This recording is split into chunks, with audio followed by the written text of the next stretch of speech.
Hello, beautiful people. Here we are. It is so good to see y'all. Shout out to everybody who's watching. Hit the like button, share the live. Welcome to the first installment of Conversations for the Culture in 2026. We have the esteemed and beloved Curtis King with us. Shout out to all the DIYers who are joining us today. Shout out to all the looters, of course. Shout out to the replay gang. If you couldn't join us live, we know you're catching it on the replay and appreciate you. It's great to see y'all. It's a great day. Just as a quick aside, before we get started with this fine gentleman here, Christy Nome just lost her job, and Lord have mercy. Had to turn on some Bad Bunny. Shake a little bit. Shake a little bit. Just celebrate. Ding dong. The Wicked Witch is dead. Hallelujah. Abolish ICE. Okay. All right. Just needed to put that on the record because, Lord, if I didn't have this live today, I would have gone live as soon as that news dropped and just danced around the living room. I was so extremely happy, but that's an aside. That's not why we're here. We are here to have a wonderful conversation. I'm already knowing I'm going to be cackling and laughing because I think you are one of the legitimately one of the funniest people in our little corner of the internet. I think that you are extremely insightful. Thank you. I love watching you give feedback on your channel to artists, and we'll talk about that more later. But I think the way in which somebody provides any kind of feedback or reflection to another person, whether it's through humor, whether it's through, we're done listening to this, I'm moving on, whether it's through the many analogies that you come up with to break down what it is that you are trying to say. I love a good analogy. Same. And the way that you do that lets me know that you're a thoughtful communicator and you're somebody who has either received, harsh feedback or not enough feedback. I mean, you're really providing. Again, it's a provision to take that time, even if there's trade-off, monetization, or people paying for whatever, to skip the line or whatever. You ain't doing it for free. Right. So at any rate, those are just some of the things that I truly appreciate and admire about what it is that you contribute to the space. We have had an interesting relationship through this platform, and I was very pleasantly surprised that you reached out to me. I was equally pleasantly surprised when you agreed to come onto the show, and I told you over email, like, I'm not even planning on talking about that. And you were like, oh, we can talk about it. Right.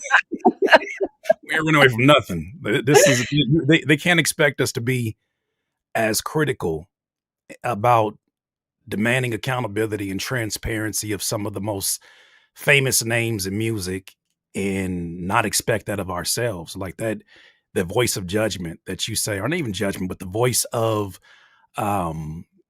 analysis doesn't stop when I turn the cameras off. Like that exists in my head for everything that I do. As a parent, as a husband, as a self-titled handyman, because I'm not really a handyman like that, but in everything that I do, I expect the best, and you're spot on. And that my pops was has always been like that. Like his favorite quote was never half-ass things, never half-ass.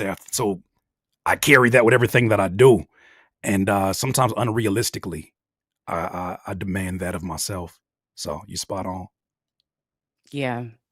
So, as most folks know, without summoning he who shall not be named into the chat, okay, because he's not blocked. But as most people know, there was a multi-channel involved issue over a year ago involving a very specific rapper, and also involving the topic of AI music. Mhm. Um, how do you feel is the best way to kind of like, again, without getting into the drama of it, like encapsulate from your perspective, kind of like what happened? Right. Well, let me just say this. First of all, I don't take for granted that I'm here having a conversation with you on your platform because obviously a year and a half ago or even a year ago, it I don't know if I saw a route for that to be a conversation. I don't know if either of us saw at that point in time. I but I think that maybe you've experienced this in that as you're online and you're maneuvering through these stories, you're maneuvering through information. A lot of time, it's you operating under your own understanding, and when things disrupt that, the first thing I feel like in this era of content that comes to mind is what is the motive, what is the intent behind it, and it's damn near impossible to know that for anybody else, but it's possible to know that obviously for yourself. I think there was a lot of things being said about AI in general that I myself have changed point of view on Mhm. because like I said, the same voice of discernment that's in my head when I'm critical of things that I see in music is the same one that's critical of past content that I've done. It's the same one that's critical of things that I've said, like, do I really stand on that anymore? Mhm. And as I've been presented more information, Uh, and ironically enough, the same person that guy that you talking about that I was supposedly defending jumped in that live stream and told me I don't know what the hell I'm talking about. So it's almost to the point where you do I do these stories and I don't really know how close they'll land to the sources until I'm talking to the sources or the sources reach out. I also don't know of the repercussions of being critical of content such as yours. I don't know what that can do personally to your existence here online, and it's not something that I was very sensitive to until I found myself on the receiving end of it, to the point where it's situations you're going through yourself where you're like, I don't think people understand this, a human being on the other end of this, and uh, you get certain feedback and all. I'll just say this. I appreciate your grace in having me here. And I want to publicly apologize for any of my coverage that made your experience on here an uncomfortable one, at times a volatile one. I can't take responsibility. Or I can't say it's my fault that these folks will say some outlandish things, but it is my responsibility, especially if they call themselves DIYers. It's one of them things where I saw the way this thing played out, and I reached out to you. I reached out to you because I was like, I think there's another conversation to be had now that my point of view is a lot more sober. My empathy is obviously increased in the situation. And I found myself going through something where I was like, damn, I wonder if ABSA felt like this. And if you remember, that was kind of the initial start of our conversation was like, I think you'd be surprised, how much this is not, I'm not coming here looking for anything, not even your forgiveness.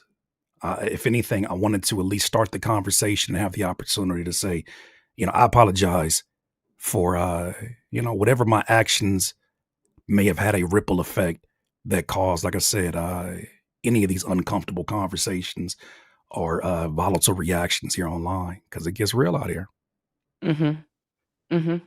It definitely does. And I've said from day one, way before the channel, but something that I've been sharing with the chat is there's nothing more powerful than the ability to change your mind.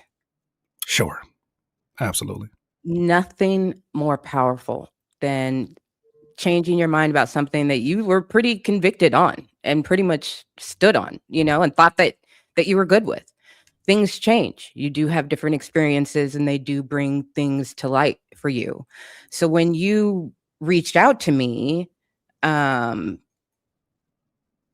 I was pretty floored, quite honestly, because I just was like, well, that's done. And, I guess, because I had reached out to you kind of after the initial thing, and I didn't hear back, and I was like, okay, well, kind of like when you reached out to me, like, I'm just going to say my piece, and Sure. you can, and so when I didn't hear back from you, I was like, okay, moving on, kind of, you just got to do what you got to do. And the bruises were very sore for a long time. I was not happy.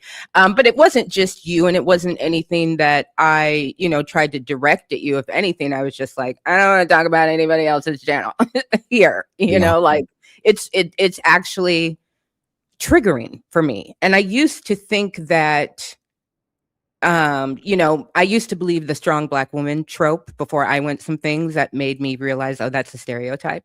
Mm. Because everybody told me all the time, oh, you're the strongest person that I know, and you're the poster child for this, and you're the poster child for that.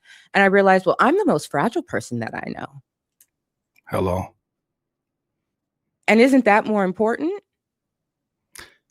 Do you than feel what like, people perceive me to be? I would say, if you don't mind me asking, do you feel like people lay it on your shoulders even more so because of that? Yes, Huh. absolutely. Yeah, there's an Like, expectation. Yeah, there's an expectation. I've talked about it here where there's like, and Moni has talked about this as well. It's like, it's the mammification of Black women in whatever space that we're in, that we're just supposed to just put it on our shoulders. Like, that's just the expectation. And so when I show up online, it's like people are like, well, yes, obviously, this is your duty. I'm like, no, right. this is not my duty. I'm There's doing life my that duty exists in the out here. real world here. But Yeah. and that was around the conversation of invest in what you value, that Starsky got us talking about here, and talking about the differences in how women content creators are treated monetarily versus male content creators in the same space. And Mm. so, like, that's a real thing that we experience that people don't realize, because they just expect us as the Black women to be here kind of smoothing the edges of things, or just kind of wrapping our arms around things and lending wisdom and insight and, comfort and assurance, and being able to explain things for people. People are just like, oh, you're smart. I'm like, no, I study and research Yeah. everything. You have no idea how much time and money, since I cover dockets, that takes to do that. Even just the barest bones of a YouTube channel gonna cost you something every single month. So it's a constant struggle, and a constant battle. And I think that one of the things that really kind of, because it wasn't just us that experienced what happened. Our communities experienced it as well. And they Right. were both very upset that this was happening, and equally very happy when you posted and I posted and said that we had talked, because the other conversation that was happening at the time within the culture around, how is Whitney being talked about? How is it that Black women and women of color are perceived and talked about? And what does it look like to support a Black woman and center her? Whitney and the kids in the video.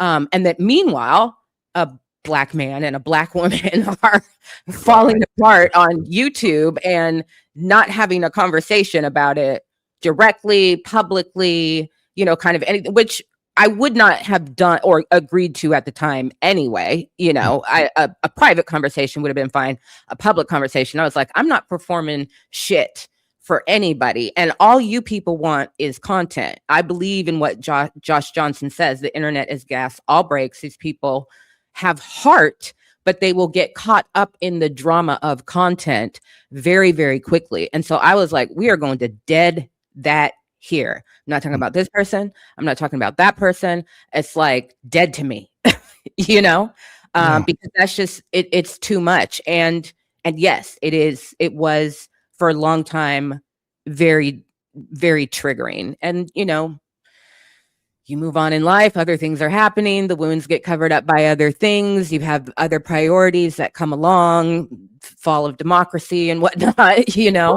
um, Like going on in general, right? Yeah. so and then you just move on. So I think for me, really, the timing was right to get your email when you chose to send it. And my initial reaction was, I've said this before publicly as well. I will take a meeting with damn near anybody for any reason whatsoever, because at the end of the day, I'm going to walk away with more information. It's not a commitment to anything. It's not a, so I was like, well, I'm going to hear what it is that he has to say. Mm-hmm. And it wasn't until midway through our conversation where I realized I'm changing my mind about how I feel about this person. If you don't mind me asking, what was it? I guess before then, was there an expectation? I guess of a certain stubbornness with me. No, I had no expectation whatsoever. So I came in super neutral. Mm-hmm. I came in super neutral, and I didn't have a hope, an expectation. I found your email to be extremely candid. So I think one of the things I was a little bit concerned about was like, because you were like, I'm not trying to like I said, like rehash in a gossipy kind of, Mm-hmm. well, first this and then this and da da da da da. And you were like, but I want to take responsibility for what I now believe I understand my part was in the situation.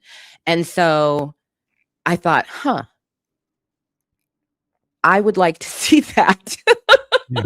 Yeah. And I'm not trying to be funny like Monique, but I was really just like, because that is a I'm just going to be perfectly honest with you. For as many men who are capable of doing that, there are just as many who are not capable of it. They're just like, listen, I don't want to talk about, let me just say I'm sorry. And you say, I mm-hmm. forgive you. And you didn't come in with also any expectation as well. I felt like that was conveyed very, very clearly, that you were there to say what it is that was on your heart and mind to say, and engage in any conversation that I was willing to have with you in that moment.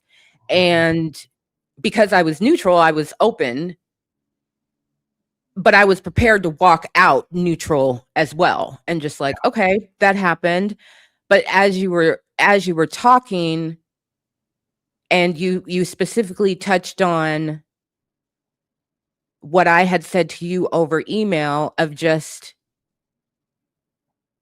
you are a Black man and I am a Black woman, Mm-hmm. and we impact each other. Yeah. And one of the things that was hard for our communities at the time is that they can see it. Mm-hmm. And they don't know what to do with that, because they have feelings for both of us. And Right. DIYers have an expectation of you, right, wrong, or otherwise. Mm-hmm. And so when you started to talk about yourself as a Black man in relation to me, a Mm-hmm. Black woman, and you just honestly reflecting with yourself on impact instead of intention.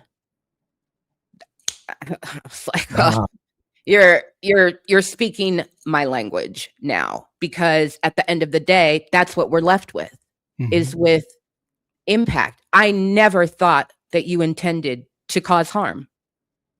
That's not why you did what you did. You did what you did because that's what you do. It didn't go well that time, and there were repercussions because of it. Mm-hmm. And then the mess just was allowed to just kind of sit and fester and whatever.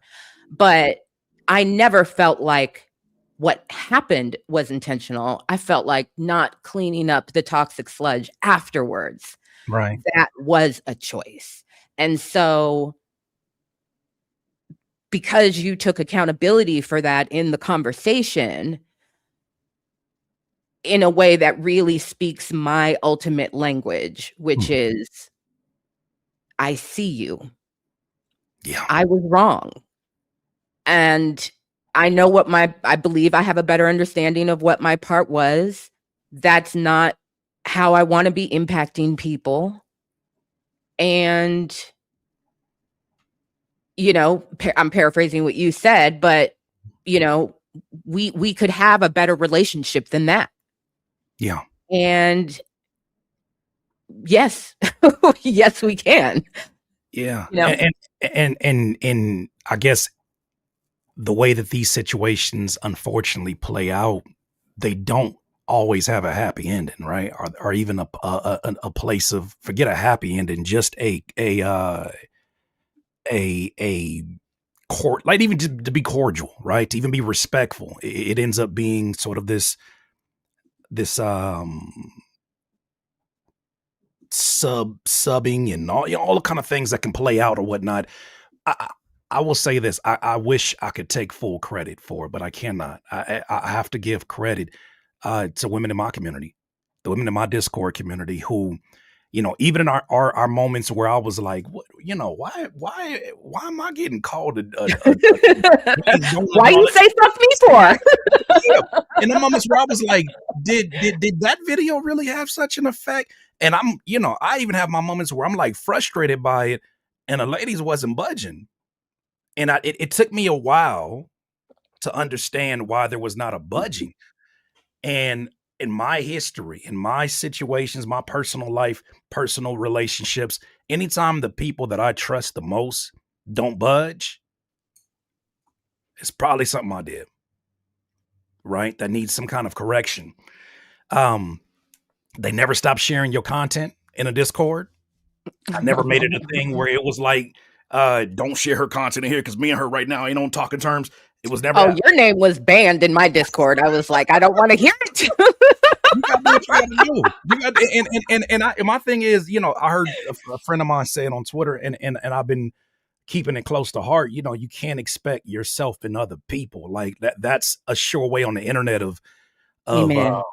oh my God, how many times have I like tried to explain myself and over explain myself because I'm secretly wanting to see myself in other people, and it's like, nah, that you deal with it at the face value that it is, and you make decisions based upon that.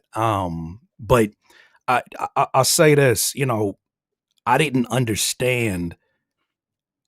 I didn't understand how many people could relate and see themselves from your point of view in a way that I hadn't even thought about because first of all, I'm not a woman.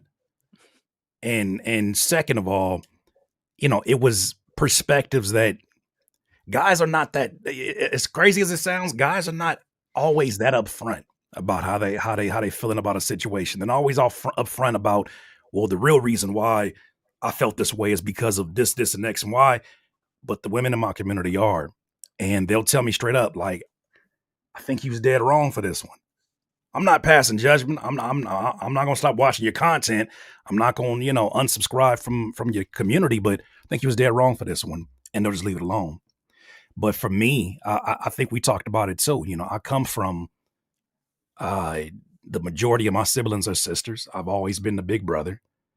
I come from a natural state where even when I was with my mother, like my mother and my father divorced, I'm very protective of my mother. I'm very protective of the women in my family, and then the extended. Like you mentioned, Moni. Like when after I brought Moni in for the even a decision to have Moni ask the question in the middle of my biggest interview in my career, that was one of the moments where I was like, "That's what I would do." Forget Curtis King. That's what Dewan would do. And seeing her catch ridicule and all kind of stuff, I got protective of her. And so if that is who I am, there was only a matter of time before you and I had a conversation. It was only a matter of time before I came to my senses.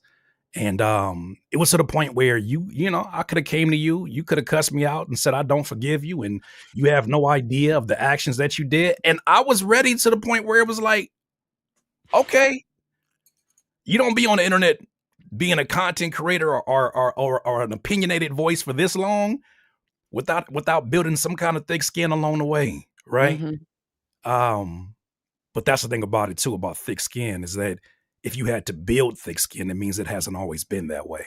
Mm-hmm. So I'm learning. I'm learning in real time. Even for some of the folks in the audience who may not know, even when it comes to YouTube, I haven't made this type of content in terms of like the controversial, leaning into conflict. You look at my channel, it hasn't been like that the entire duration of the years that I've been on here. It's really been like that probably the last 4 years.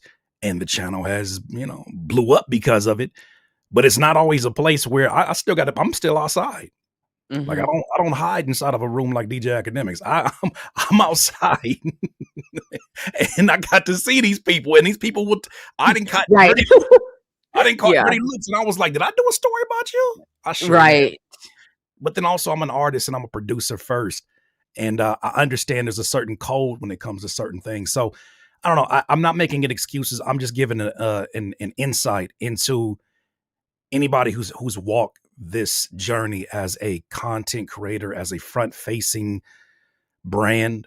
You're gonna learn some hard lessons in front of a lot of people, and I just happen to Yeah. be one for sure. Yeah.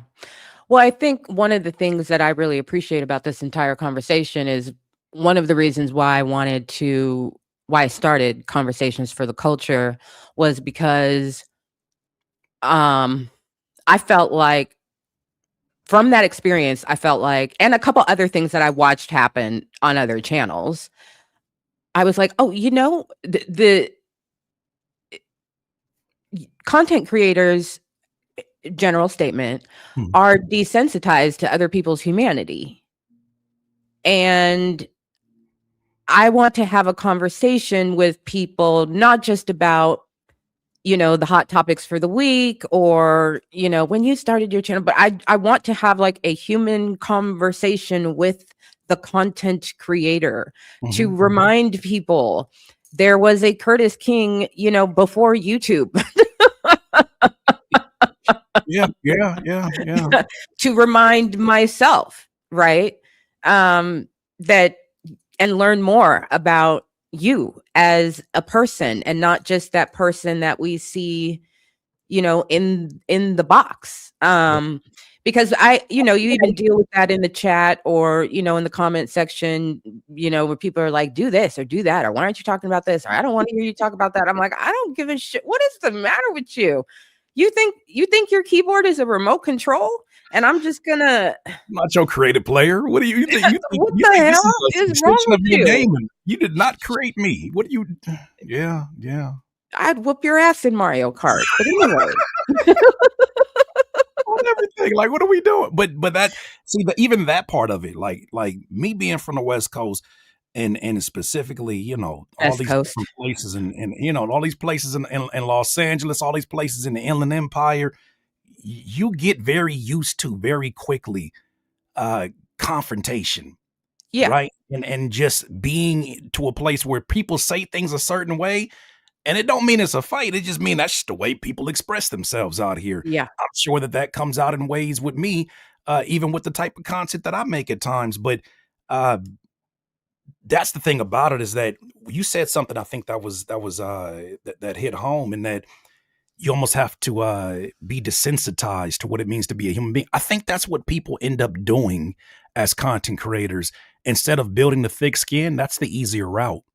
Is Mhm. that what if I don't just dehumanize the people that I'm talking about?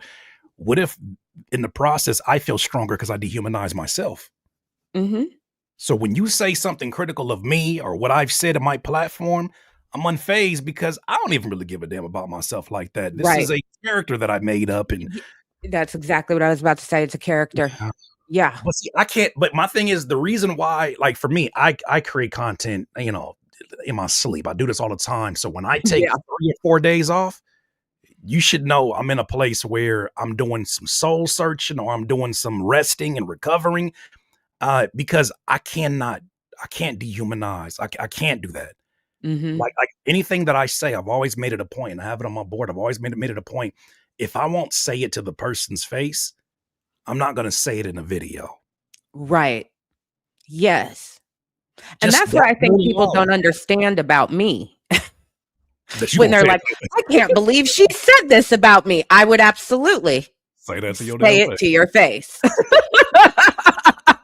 But I think that part of it like humanizes it for a lot of people to where you might say some wild shit in front of that camera when you see the chat going crazy and all the laughing emojis. You might get into a bag where you say some spicy things, but then when you're like, if that person was here with security and all, like would my tone change? And it's like, no, I feel that strongly about what I'm passionate about that I don't even mind taking an ass whooping from a 7-foot security guard to say what I got to say.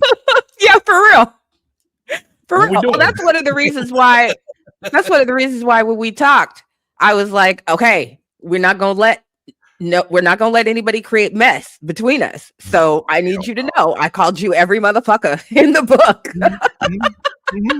Yep. So nobody can come at you and be like, you know what she said? You can be like, yes, she told me what she said. I think with me, people see the thumbnails, they see the they see a character with me, and I think a lot of people think that I would, for whatever reason, be afraid of these conversations that are confrontational. They would be, and I'm like, I expect that.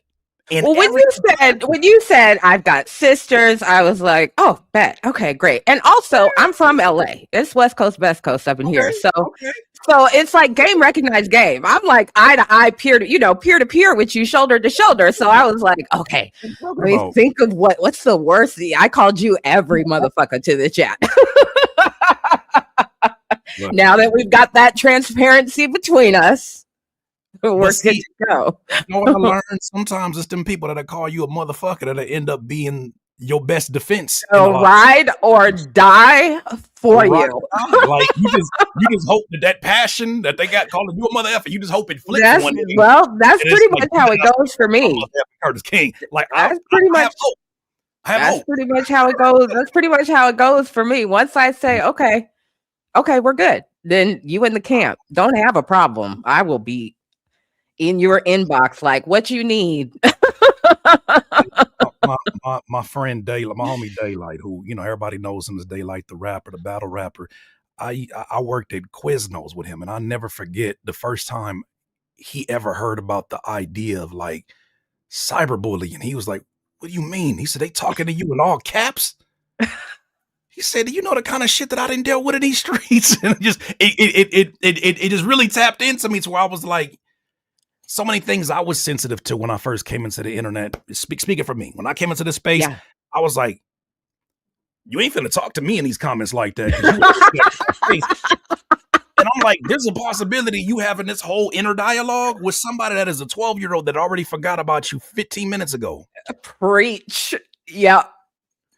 So that's the part where I'm just like, you know what? All right. I think Nelson Mandela had a quote similar to, when you're angry with somebody else, it's like drinking poison and hoping the other person gets hurt by it, right? And so many times I've seen myself, like I just now this year, Absa, turned off notifications from my YouTube comments. Ooh. Just this year. Wow. And that, I started realizing how much, however the algorithm works, however the notifications works, I started realizing how much that, even that second, just looking at it like, oh, you want some bullshit, how much that deters and how much that kills flow state, how much that kills momentum. And these little micro moments ended up being like a death by 1,000 cuts. So I'm just just talking to the chat about that the other day. That moment of is it adds up. So how many years did you go before you turned off? The whole time I've been on YouTube, since it's what like 2012, I was getting notifications on, like I'd have to literally delete YouTube from my phone before I turned the notifications had more. Hold on a second now. You've had more than 43 million views on your channel, on your main channel. Girl.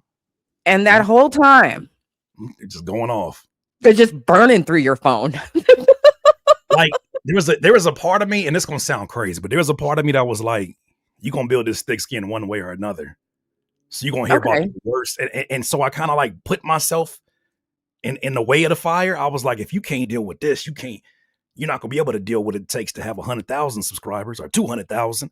And in a lot of ways it did work. I think that as I look at it I obviously kept it on for a reason, but I think now I'm looking at it, I could have benefited turning that damn thing off 10 years ago and still operated it. Cause the channels that I learned from, like I have a few channels that that are kind of like friends and mentors. They'll tell me straight up, I don't even read the majority of the comments no more. And he said, He said that's where you want to ultimately get to where it's so much conversation coming through that you want to be connected to your core, to the people who represent like really the 20% that consume 80% of what you're doing. That's what Discords are for. That's what the Patreons are for. But if you just want the general population to have an input on every single thing that you say or do, I tell you this, I've had more men on YouTube tell me how much they don't like my facial hair and my hairstyles more than my wife does. And I just like, this is weird. Like, I kind of like your beard last week a whole lot more than that, Curtis. Patrick 72 Gamer, what are you saying right now? What is your life? But that is literally like that's part of this that I think people don't understand. When you say you want to step into this chair, right? It is absolutely a hot seat no matter what kind of content you choose to make. Because for some people, they may be looking. I had a dude tell me that one time, Abs. He said, it's not even that I hate you. He started the email off like that. He said, I hate the fact that I got to see you from work and I want to be doing what you're doing. So I hate on everything that you do. He said, I've disliked the last 15 of your videos. Okay. I don't know what this is. I have never been introduced to this in real life, but okay, this is what I asked for. This is what I asked for. But I'd never forget that email I got where he was like, I know you blocked me and all of this, but so I'm not making any excuses because we had this conversation. No, I don't think you are. Yeah, I don't think you are. We had this conversation during our talk. I was like, I don't know whom I'm dealing with on the other end also. In certain circumstances, I've had people that was pro Curtis King. Man, I've been following you see it all the time on my music critique sessions. Man, Curtis King, I've been following you since 2013. Soon as I say I don't like your kicks or your snares and they sound like drums, fucking simpleton, I hate you, Curtis King. Yeah. You know what? You would never own shit. And it's like, I've seen that happen so many times that I just get to the point where I'm like, I don't have many people I can talk to that understand this unless they're doing the thing. Right. And they all have their own ways of dealing with it. So it gets to points where, thankfully I've been more on the right side of things than the wrong side. But the times that I've been wrong, I've been very, very wrong. You know what I mean? So I'm a work in progress. I love that so much. I think that's a beautiful thing to be able to acknowledge about yourself. I really do. I mean, because we all deal with it. You know what I mean? Like God be like, strong and wrong, child. Strong and wrong. I tried to make it easy for you. One of my favorite things to do at work is to announce when I have made a mistake. That's one of your favorites? Oh, my. Oh, yes. I have fucked it up.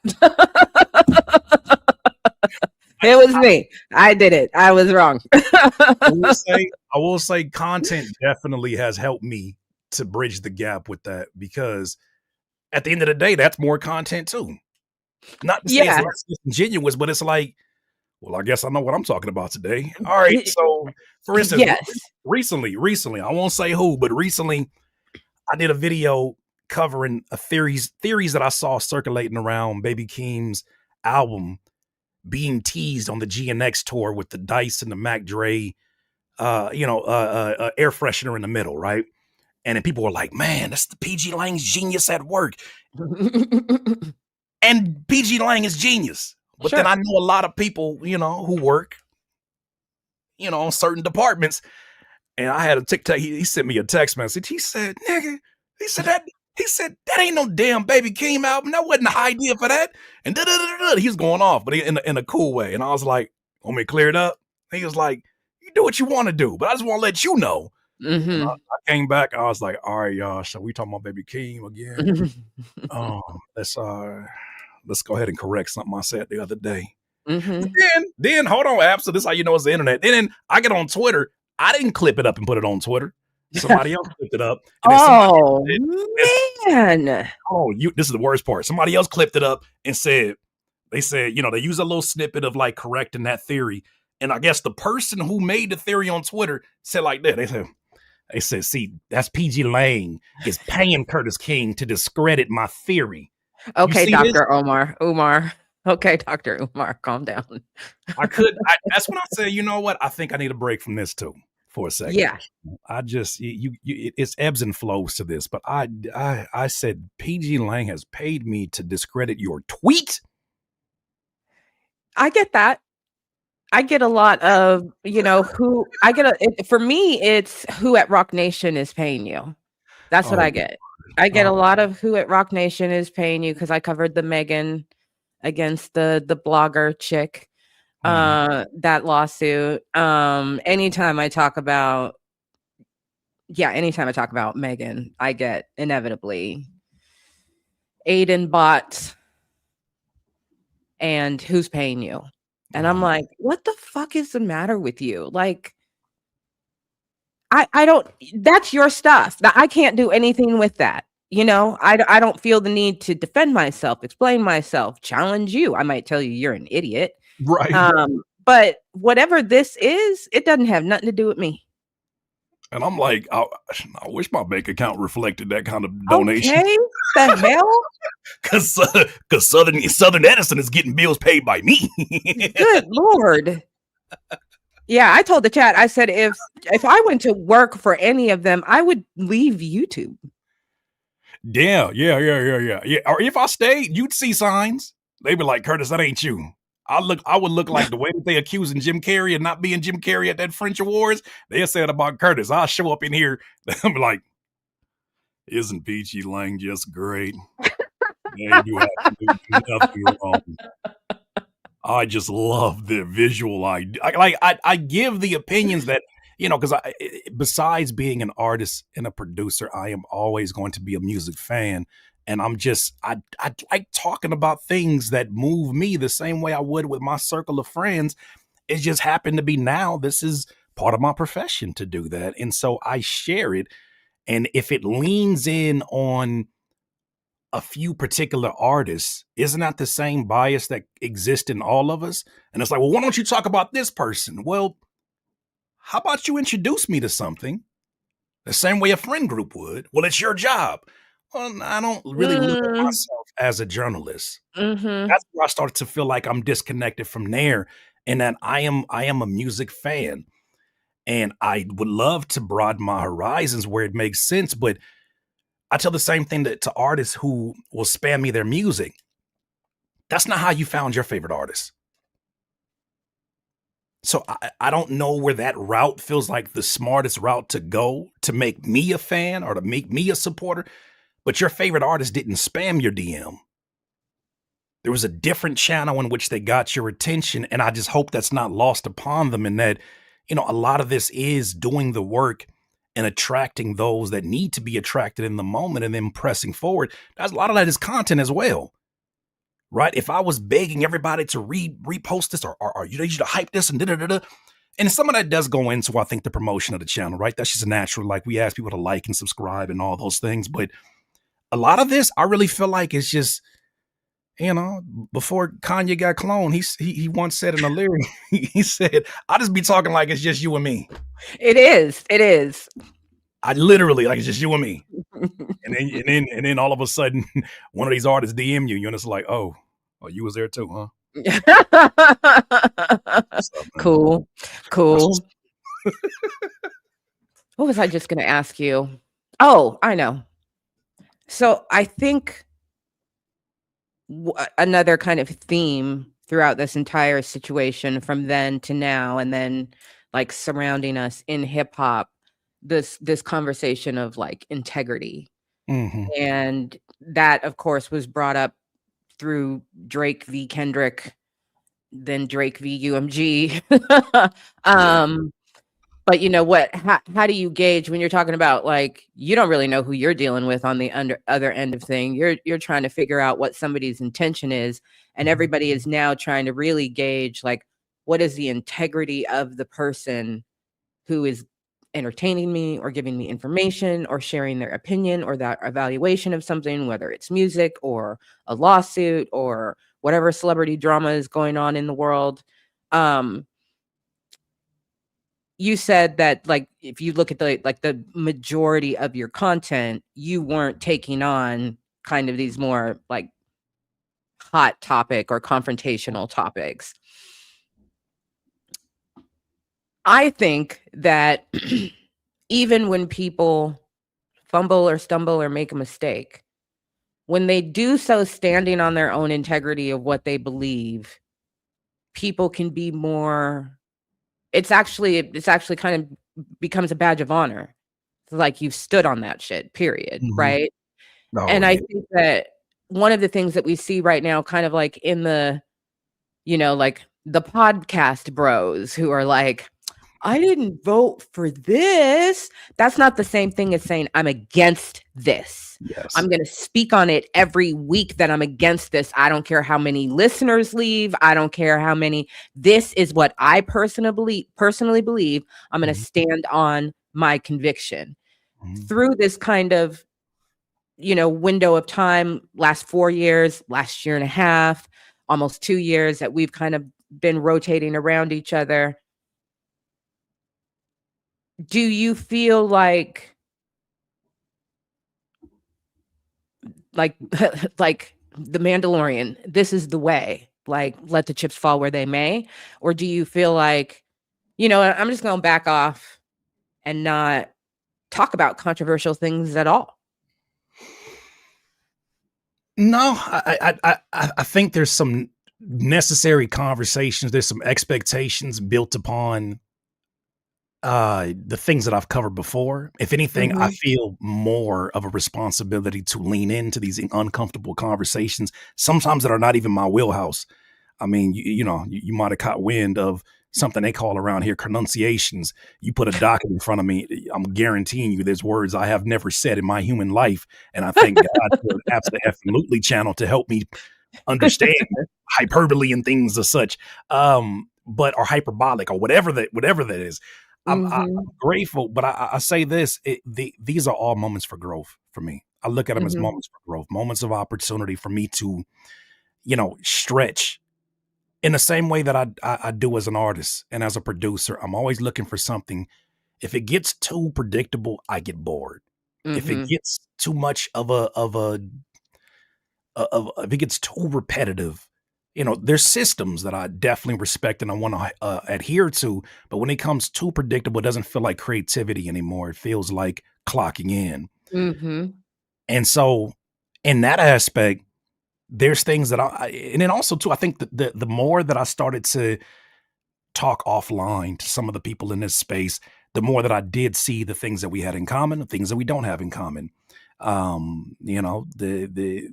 nature of this business at times is people can have their opinions paid for. The nature of this business is people, can and I was naive to a lot of that. I was naive Mhm. as an artist of how many artists don't like actually making art. How Mm. many of them were looking for something as a savior so that they don't have to use their brain and energy to be creative? Mm. It's not what they value, and this to me is so foreign because, I am the kid that came up figuring out how I could turn this PlayStation game called MTV Music Generator into my first production equipment because I couldn't afford an MPC. And then I was the Mhm. one going to Fry's and rigging my computer so I can get audio from my computer and off of my Quiznos budget where I was working at Quiznos. And I'm rigging these things together and I'm figuring it out of how to input my RCA cables into my computer, into a drive, into my all of this, right? Did you ever bootleg Fruity Loops? Oh yeah, for sure. The Oh, first you're a version real I had one. You're a real one. to. I mean, I didn't have to. Let me correct it. I didn't have to, but as a matter of fact, my first video that got 1 million on my channel was what people say was the first producer self snitching video. But they don't understand. I was fighting for my life. I ain't never hog tie nobody.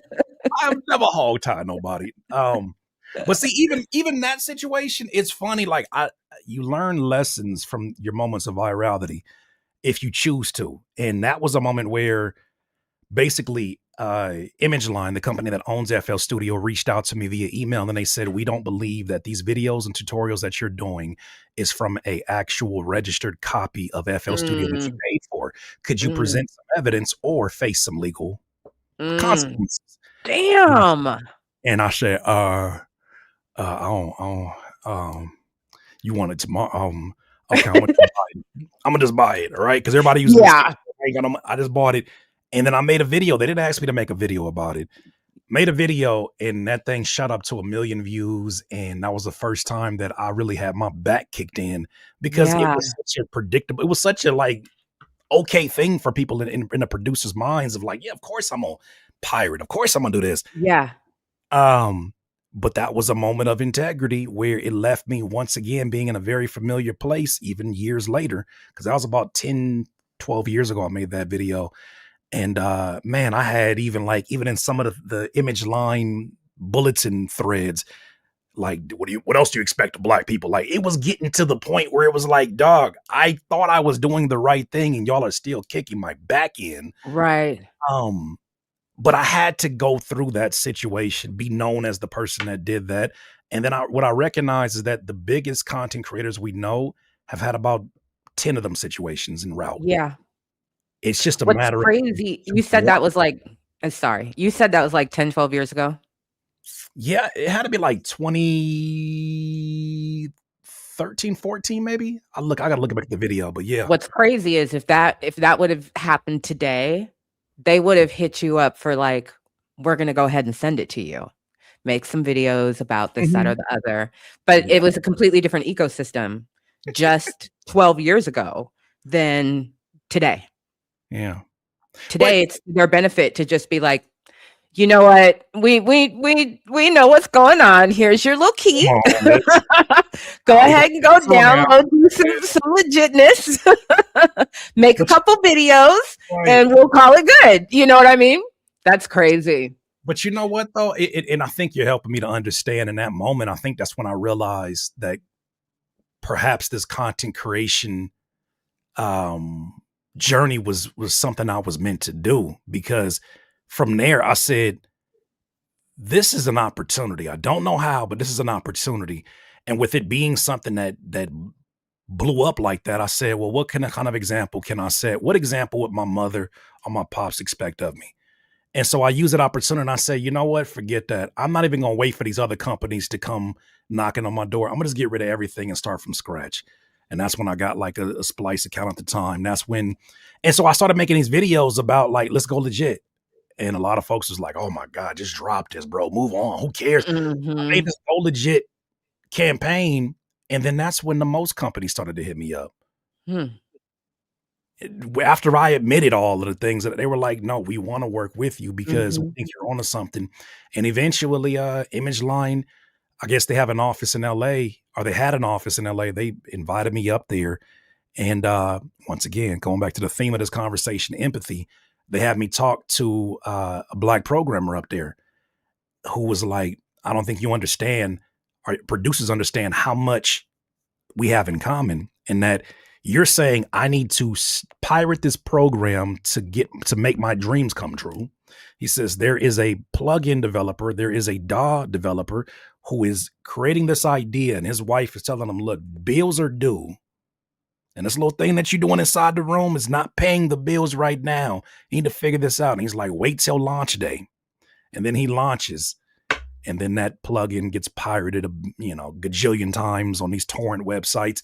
And he's like, what do you think that conversation is between him and his wife? I said, probably the same one that I've had at times with girlfriends as a producer with my girlfriend, right? And he's like, that's the overlappage. And once again, Mhm. empathy, I think, kicked in. So it's like there's a lot of those moments that if you leave yourself open to them, the lesson is right there, very clear, for sure. So when you started on YouTube, did you start just uploading your music? I did. I did. Okay. I thought everybody was Dropboxing this. Okay. I And didn't know what else I then was supposed to do. did you make your own music videos? I did. I did. I was shooting them on whatever camera I could afford at the time. I think it was a camera that was used for taking photos. I ended up shooting video on it, and you can only get like I think at most 20 to 30 seconds each of a Mhm. clip. My little sister shot my first music video on my grandmother's patio, and yeah, that was ugh, man. Is it Shout still out to up? her. I have clips of it. I don't think one of Okay. them's up anywhere, but I got Okay. clips of it. Okay. And so at what point in time did you decide I'm going to turn on the camera and start having live conversations? There's a moment that I was a full-time artist, full-time music producer. I was selling beats online. It was supporting my livelihood as an artist and everything that I wanted to do. And I was walking down, I never forget, it was like 2015. I think I already had some videos that were up at that time, but I didn't really kick in that this was something I wanted to do seriously until around this time period where I was leaving a show, my mentor Mers, downtown Disney, and I really was thinking to myself like, yeah, I'm making music, but how much of an impact is it having on the people that I think need the most help, which I thought were my peers, other artists that maybe didn't have access to the type of networks that I had. Not everybody who can say coming up in their first years, they saw the early years of a TDE. It's not very common that you can say like you worked at Quiznos with somebody like a Daylight, and that's just your guy. There's so many things that happen just really because of proximity and having a willingness to work with people that I'm sure other people didn't experience. So I was privy to so much knowledge and information and game that I just felt like if you didn't know me, I wasn't sharing it. And so I listened to a podcast called Entrepreneurs on Fire. And I'll never forget, he asked the same set of questions every single episode. And when it came to the question of the streams of revenue, because he would interview millionaires and entrepreneurs and whatnot, every time they came to the streams of revenue, every single one of them, I kid you not, probably about 98% of them all would talk about teaching. And that was one of the streams of revenue. So that's when the idea of, okay, there might be something to this value proposition. Then he suggested a book called The Go Giver. And I read his book, and it really teaches you through a fictional story the value of value. The word value for me it Mhm. was associated to things like value menu and value meals, and I really understood in that same time period where I was getting into like Les Brown and Tony Robbins. The secret to giving, the secret to living is giving. Mhm. And everything that I did was a matter of just giving all the information that I thought could be of value into this camera, one video at a time. And so I just started doing it. The videos were terrible. The quality was iPhone 5 or 6. I don't care. I'm just getting this information out there. Another one video I did eventually after like hundreds and hundreds of videos that were only getting like 100 views at the most was two videos. One, how to count 16 bars. It's still up. If you type how to Mhm. count 16 bars, it's still one of the number one videos that pop up. And I took my iPhone and I just started counting out loud how to count 16 bars. That goes crazy. Another video called The Biggest Lie in Hip Hop, which I thought was people thought when you start to teach in hip hop that means that you're over the mountain, that you're done for. Like if you're teaching, that means you're done rapping or whatever the case may be at that time. And I talk about the Go Giver, and then both authors from that book reached out and typed in there. And then also in the same video, and I know this is long winded, but in the same video, the person that would eventually become the publisher of my first book reached out to me too as well. So those were the moments that I think were like huge checkpoint moments that really set the foundation for where things are at today for sure. Mhm. So you felt a compulsion. I did. It felt very spiritual. It felt like I was given a lesson that I don't know how it's going to land, but I know undoubtedly in my heart it has to get out. Yeah. And so at what point in time did you feel like in this journey that you could like rely on YouTube? When they paid my phone bill, Mhm. I took a YouTube course in 20, my dates are all over, but in one of them 2011, 12, 13. I took a YouTube course and he just kind of like broke down the ins and outs of the way he saw YouTube at that time. It was a very different world at that time. And I just followed it. And then immediately I corrected all of my videos that I had before, got the titles right, got the thumbnails a whole lot better, And then I just started seeing spikes all around. And then I paid my phone bill. It was like $112. I said, I think one day I could pay rent with this. Mm-hmm. And so at the time, I was still selling beats. Thank God, because that was the income that was supporting everything. I was selling beats online, licensing beats. And I started to slowly see the YouTube ad revenue climbing up and kind of rivaling the beat process or the beat selling process. And I was already over that because the moment your hobby becomes your career, a lot of the fun gets mixed up, right? I read a book about it where it talked about, someone who, very typical story. It was a woman who was making, like, she was making these cakes, and her friends were like, you should really go into business and sell these cakes. And she's like, you really think so? She had her imposter syndrome. Then she actually did it and realized making cakes was the least thing that she had time to do. She was doing inventory. She was, managing the staff and doing all these things that were detached from it. And that's exactly the experience I had in selling beats. Yes, it's supporting my livelihood. It changed my life. But damn it, like I want to just make music for the sake of making music. Mm-hmm. Then the ad revenue started to take over. And also too, forget about the ad revenue, the responses I was getting. Because when you're selling beats, you're selling oftentimes to people who, beyond an email, they kind of remain faceless until they Mm-hmm. share the music. I wanted to connect with people, human beings. Content was an opportunity for people to be like, when you said this one thing, dog, I had to really sit with that for the next 4 or 5 days. And it was something that really touched my heart. That meant something to me. I was like, wait a minute. I've had that happen with music nowhere near as often as in a week because I'm able to put out more content than I am able to put out more music. I take my sweet time with my music. Mm-hmm. So it's just something really unique. Seeing that impact got it to a point where it was like the worst I could have is a good day. If this is the kind of feedback that I'm getting on a regular basis, is crazy. So when I felt like it had purpose, when I saw people saying, I live in, the Dakotas, I live in Montana, I'm never going to have access to the type of stories that you're sharing. That's when I saw, even though I'm not a household name, even though I'm not, somebody you look at immediately, be like, oh, that's so-and-so. My stories had value to somebody out there. And I decided I just was going to keep sharing it. And wherever this thing landed, it landed. It's been a minute. Yeah. Has there ever been a point where you thought, I'm going to have to scale back some aspect of content that I'm doing because I don't want to do it anymore? Whether it's lives or reacting to things or... I'm going through that right now. Okay, all right. Fair enough. Touche. I get it. Yeah. We ain't even gotta get to, we ain't even gotta, I'm going through that right now where it's like Absa, I love making music so much.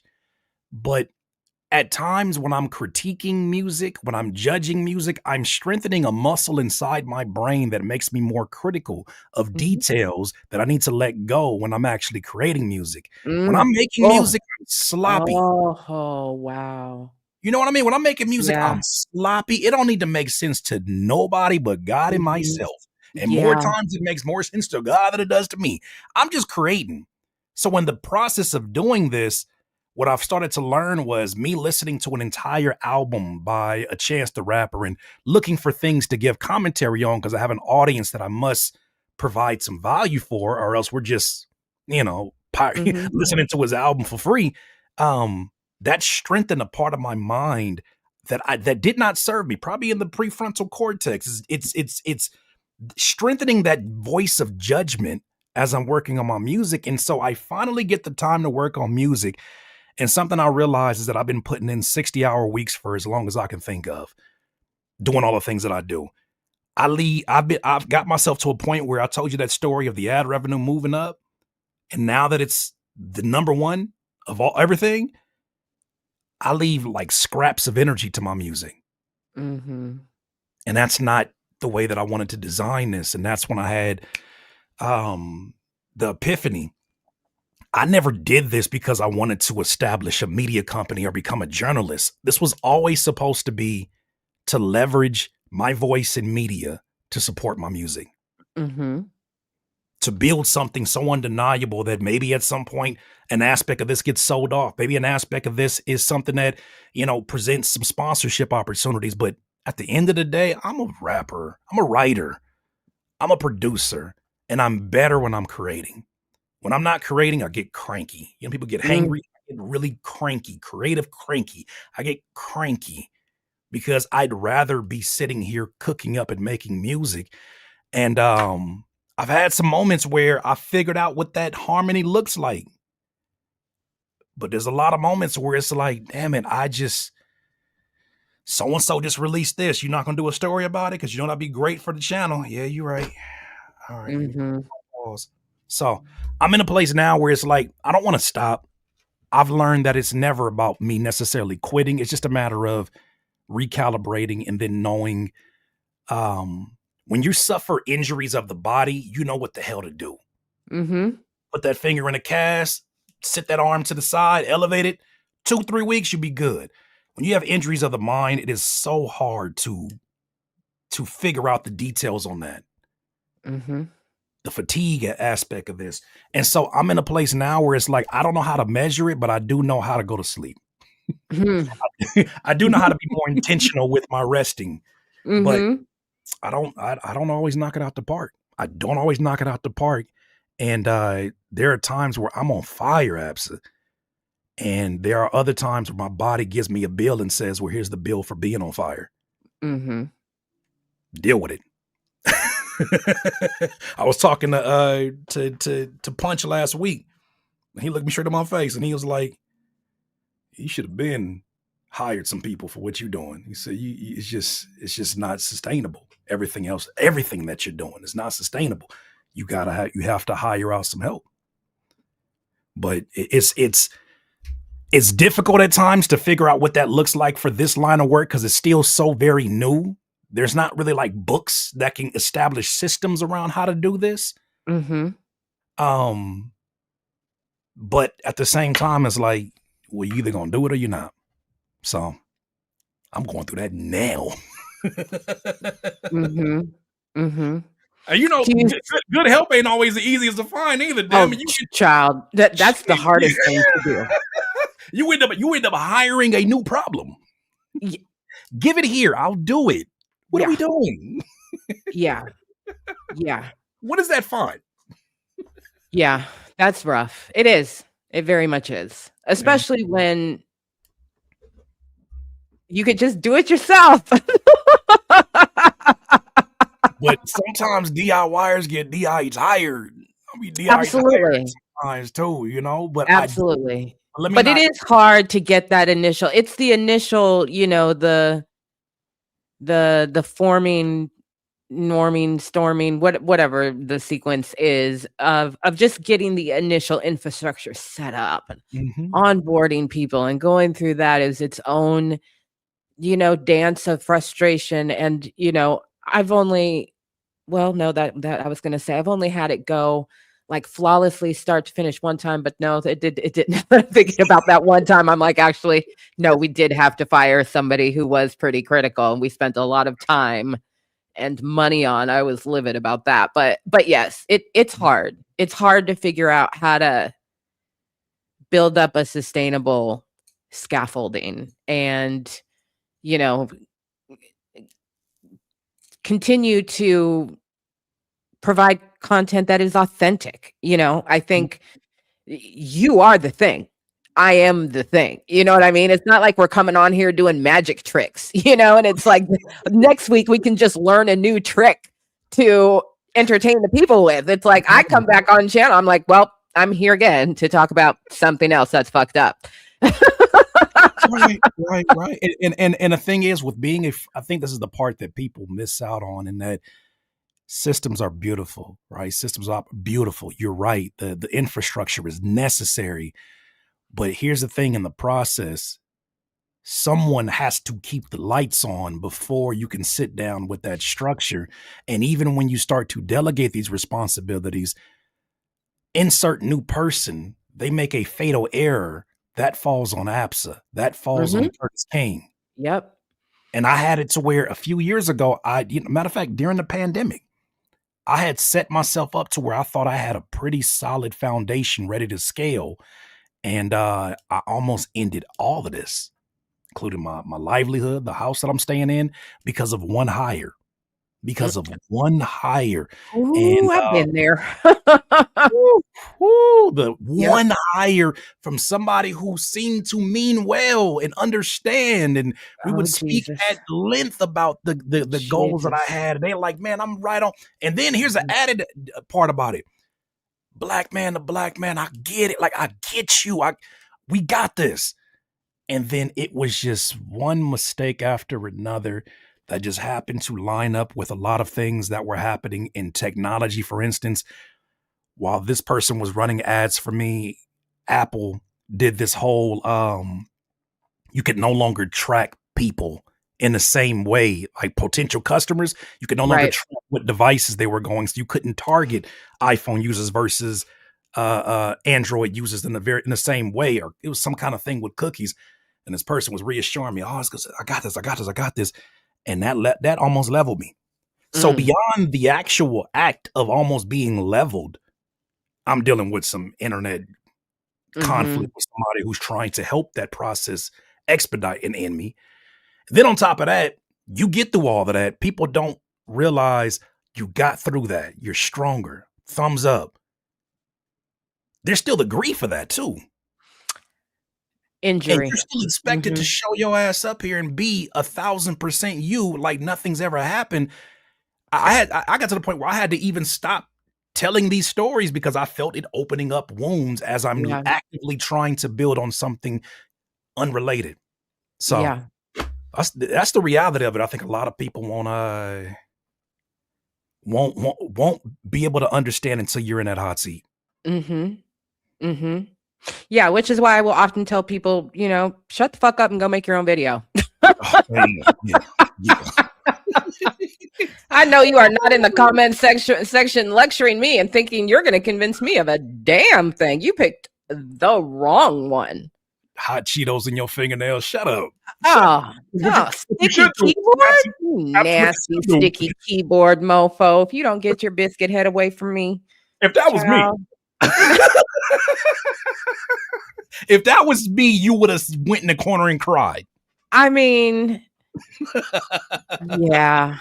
Yeah. Oh, So what do you since you're I'm just gonna say it, since you're a YouTube grandpa, yeah. Yeah, facts. I don't even take offense to it. I really am. I'm like, I remember when YouTube was ugly looking. It yeah, was bad.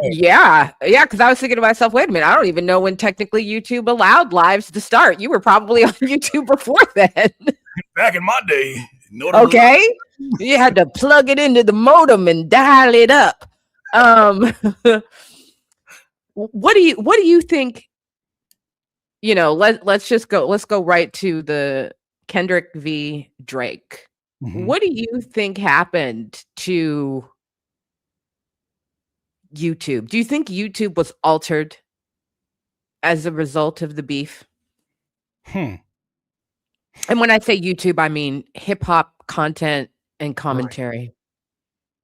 Yeah, I think a lot of things that were underneath the surface got exposed in a way that a lot of us probably weren't prepared for.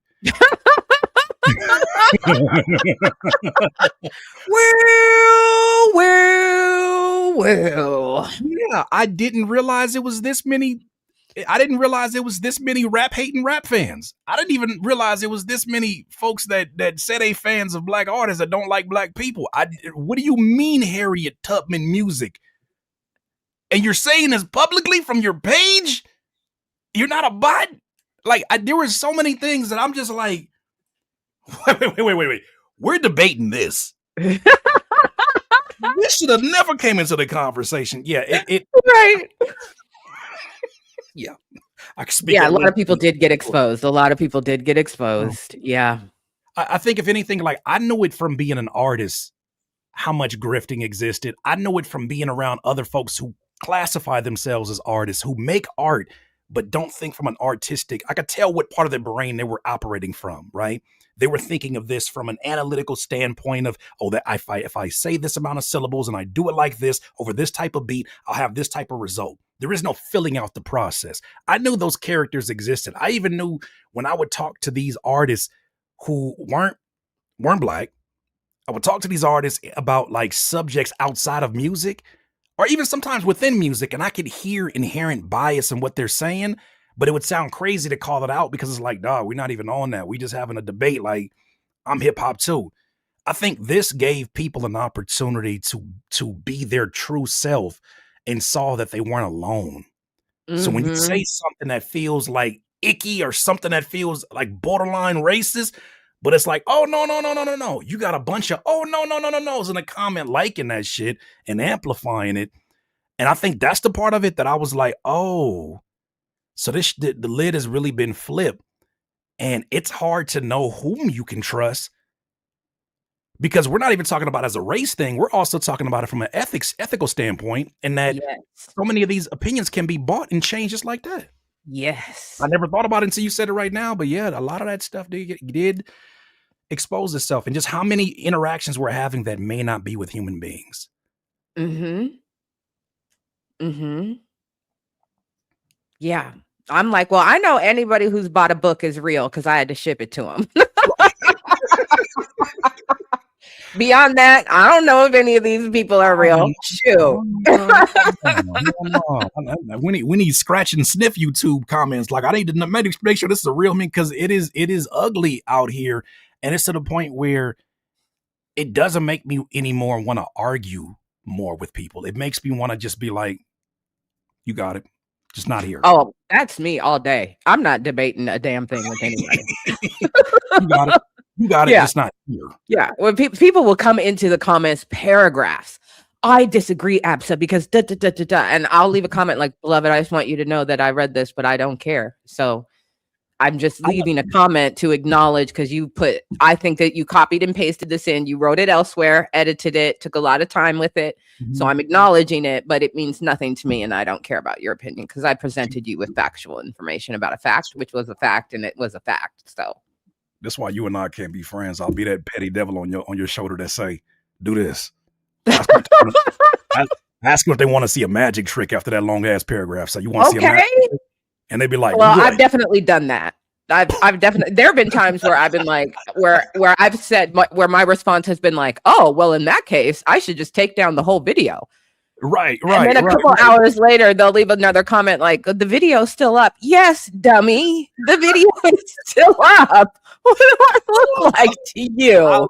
I love stealing the air out of all that momentum. You wrote that encyclopedia of a description just for me to say, okay. I do not care. Disappear. No, how do you think the Seattle Seahawks became Super Bowl champions? We do not care. That is our mentality over here on the West. We don't give a shit. We know y'all don't believe in us. You think we're stupid. You playing games like the one, I think net positive of hip hop in the past 2 years is that I think honestly for the first time in 30 years, people know that the West Coast is not nothing to play with. We're not dumb and we're not soft just because we're up here, Northerners or whatnot. We're actually extremely Southern, no matter how many generations we may personally be removed from our family's migration here. We are very Southern, Black to the marrow. We are artistic leaders and thought leaders as well. And so I've just been like, yes, because I'm sick and tired of people playing in the West face. I mean, it's really what it's like you playing in our faces like we boo-boo the motherfucking fool. You cannot say with a straight face that this is not talent coming out of the West. You're just haters. I don't think they thought that beyond diverse artists existed out here. I don't think they thought we were diverse thinkers out here. I think that there's so many things. Yeah, I think that's something that I agree with you, and that was a positive in this space is that it platformed a lot of voices out here who otherwise, I saw this bias exist years ago when I would sell West Coast beats. And you're talking about, I'm a producer who's produced for Absol, and I got a record with Kendrick. I got like Glasses Malone, all these names. I produce for West Coast artists. Mac 10 is another one of those. And I saw, I don't really fuck with West Coast shit like that. You Mm-hmm. got any more of this kind of, you got it. Mm-hmm. I saw that years ago. And just in a way that I would like when I remember I went on a cruise with my family and there was a gentleman from New York and a gentleman from Philadelphia. And he was like, he's calling me West Coast. He's like, West Coast, y'all have barbecues over there all the time, huh? It's probably just lowriders and barbecues and palm trees all the time. And I'm like, that's the only image you think exists You from motherfuckers mad because we got sun and a breeze and you got humidity. That's what this is about. Ain't my fault. I don't know what below zero feel like. Ain't my fault. Jesus Shit. Christ, pull it together. but you know, a lot of that is because of the imaging that has come out through movies, Yes, through media definitely. and whatnot. But I do Definitely. feel like this is why this period of independent media is so important, because now even the people who used to only get their industry perspectives from people who were professional journalists, well, they got access still to those folks through YouTube channels, but they also have access to an alternative point of view that they can say, undoubtedly, this person is not being paid for and can't be paid for. That presents a lot of value. In the same way, if I'm a sports fan and I don't know what the hell side of anything Stephen A. Smith is on, I kind of trust this dude right here who's he's just a diehard Laker fan, and I've seen him be critical of the Lakers. I think there's some perspective here that tickles the brain in a different way. And I want that. But I think there's been a lot of people out there who just didn't know this many diverse points of views, intellectual points of views existed. And I think that also, too, the space hasn't always been open in general for rappers to be as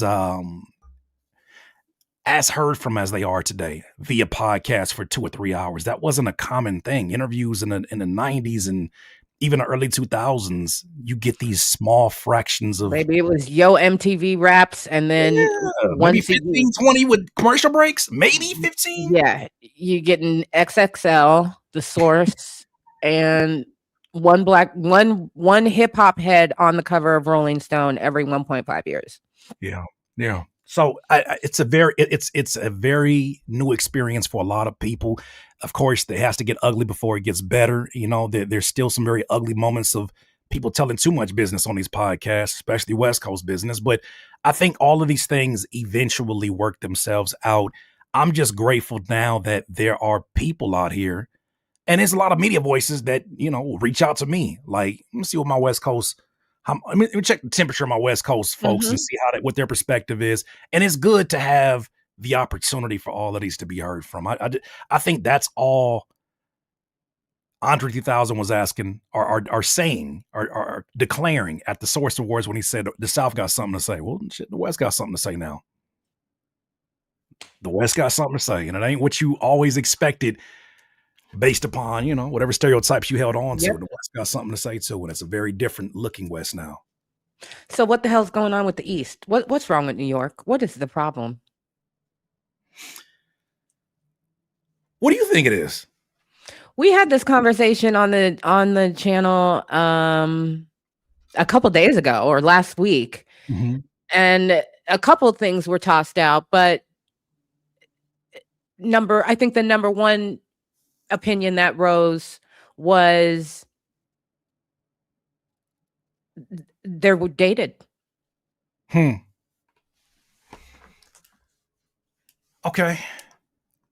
So when we're saying the problem, are we talking about like the representatives of the East, or are we talking about like, what do you think is the last great? Okay, we're gonna set Nas's most recent album aside. I'm like, let me take away the easy answer for you.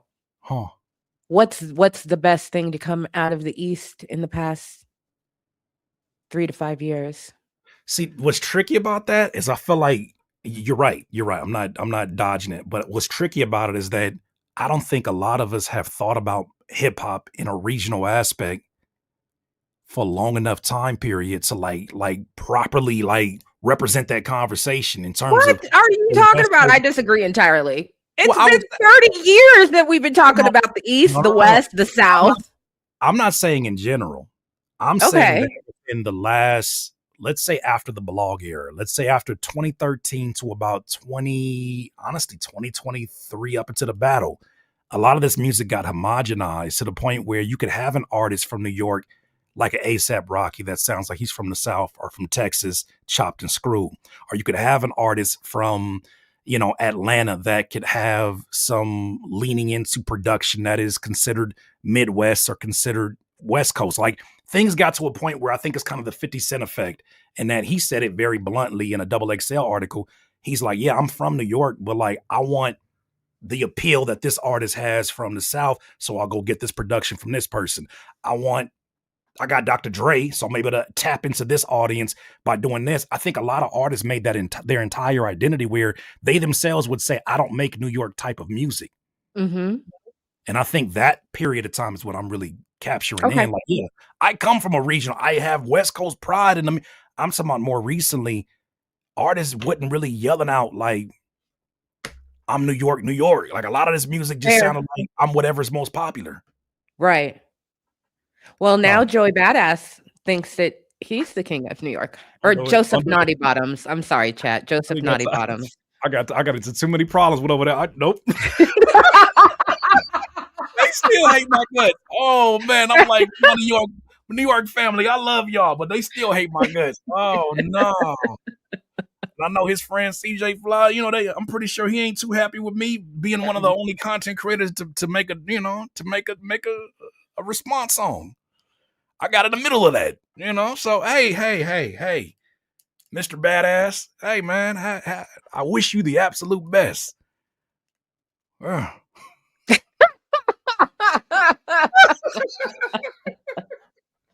So do you think the regional discussion is overrated and music is just a melting pot? I love regional conversations coming back to the fold. I think it's necessary. I think hip hop is at its best when folks are properly representing all the influences that allowed them to exist in the region that they are.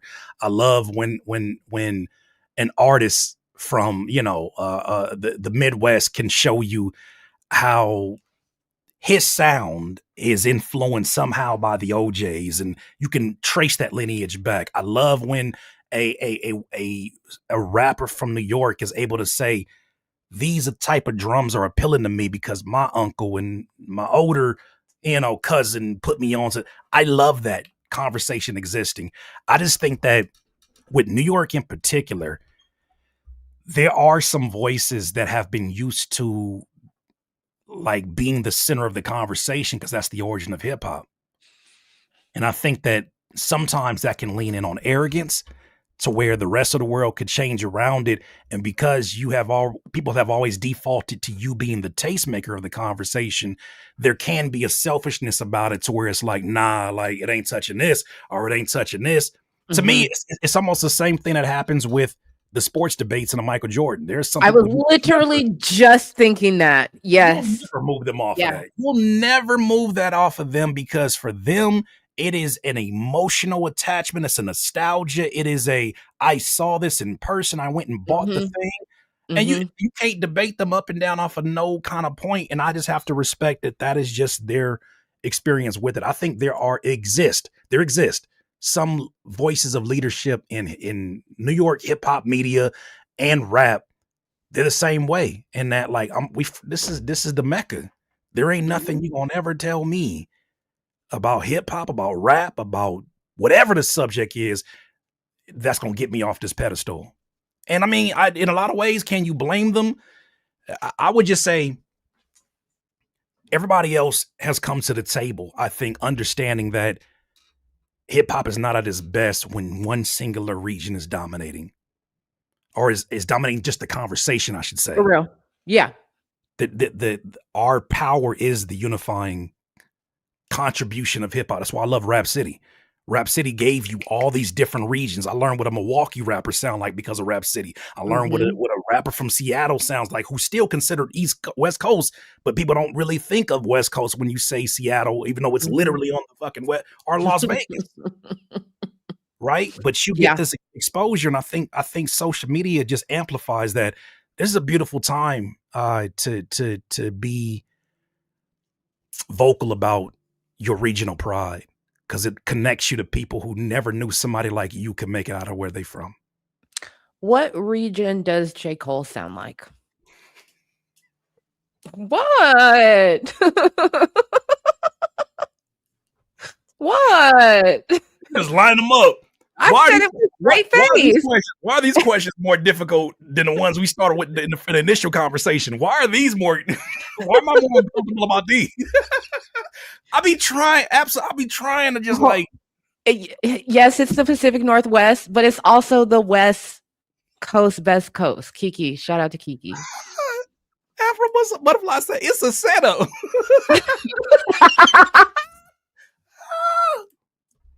It's a legitimate question. What region does J. Cole's last album sound like? I didn't listen to J. Cole's last album. Oh my God, I'm so proud of you. I'm so proud of you.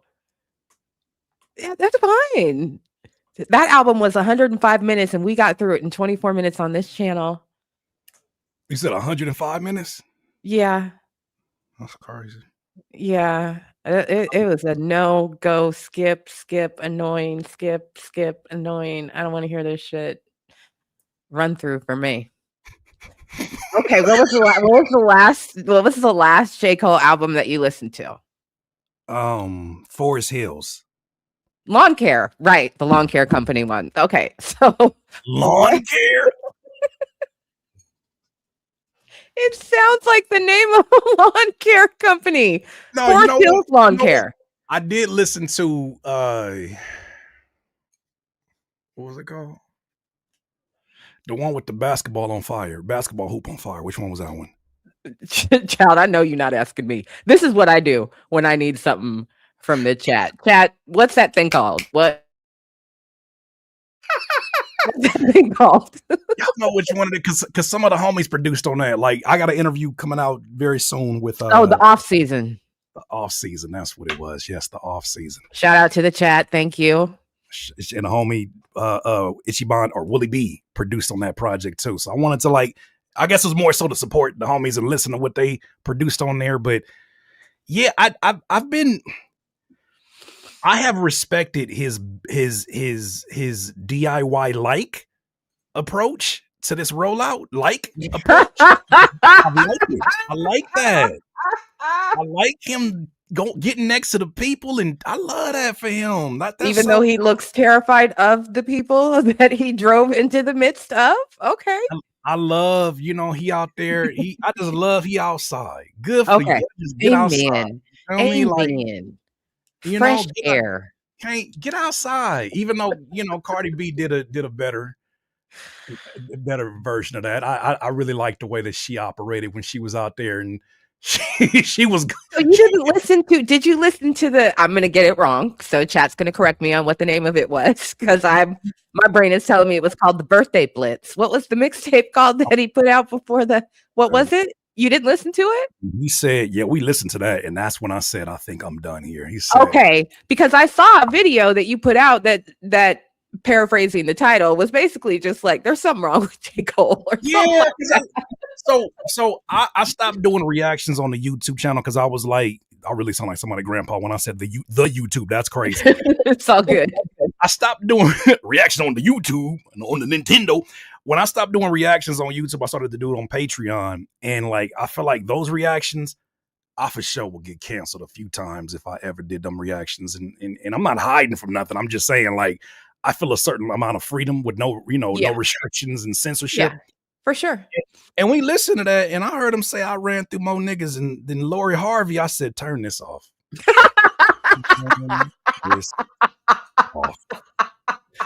Turn this off right now. And trying to understand, like all the justifications the younger me would have made for it, man, he just in his mixtape bag, bro. Like, people say shit all the time. It just made me say, but it's not that time no more. Like, we in 2026 and it's very different. Like, when you try to do things that you used to do and it ain't the used to do time, like used to bees don't make honeys. Used to bees don't make honey. That's what my grandfather said. Used to bees don't make money. Don't make honey, excuse me. Used to bees don't make honey. Oh, that's a great one. Yeah, when he did that, I was like, you know what? This is not for me. This is for his diehard fans, and it should be. He said, "This is not for me." It's not. You don't have those moments. You don't have those moments where you're like, Yes, you absolutely. I do. I know exactly what you're talking about. That's so precious. you say, I see why some people may like this. Yes. Yes. Man, Yes. Yes. Yep. God bless him. Mm-hmm. Mm-hmm. Okay, so I see you got away from the question. What region do you think? You see, I've been avoiding videos on my channel. You looking at the wall like, huh, interesting detail there. You know how many times people was like, "Hey, Curtis, you finna get that fall off review?" No. No. I just want you to go enjoy it. I don't want to like I was ready for all the Drake hate. I was ready for that. I said, if that's the mountain you'll die on, let me help you. Oh, I'm Right. ready for that one. The Joey Badass one, I was like, we not just hip hop conversating. We not barbershop talking right now. Oh, y'all really hate me for this take? All right, let me chill. I think they're I think the people are sensitive about Joey Badass because they don't have a representative. He's it. So they being And they Joey need soft him ass to be about they Badass. need him to be great. They being Joey soft ass about Badass. Wow. I Yes, do. Curtis. See, there's certain points where I gotta like let that voice just shut up and just don't share these things. And I'm like, like, you scared? No, I ain't scared. I ain't scared of these motherfuckers. I know that's right. Yeah. So hey. You don't even want to say what region you thought the off season sounded like? The off season. It sounded like a lot of homage to New York. Okay. And my only introduction, I guess, to North Carolina or the Carolinas would be, I guess, more so Little Brother and Ninth Wonder. Oh, wow. Okay, yeah. Right. So like when I think about that sound, my introduction, at least knowing these artists are from here. Okay, cool. It's hard for me to understand what that sound is specifically, but I can just say the people that I see like that are from that tree, the Ninth Wonder, extension, the soulful sound, the way that they utilize drums and whatnot. I see that and I'm like, okay, the call don't sound like that, but it wouldn't be. Yeah, it sounds like New York to me. Like classic New York.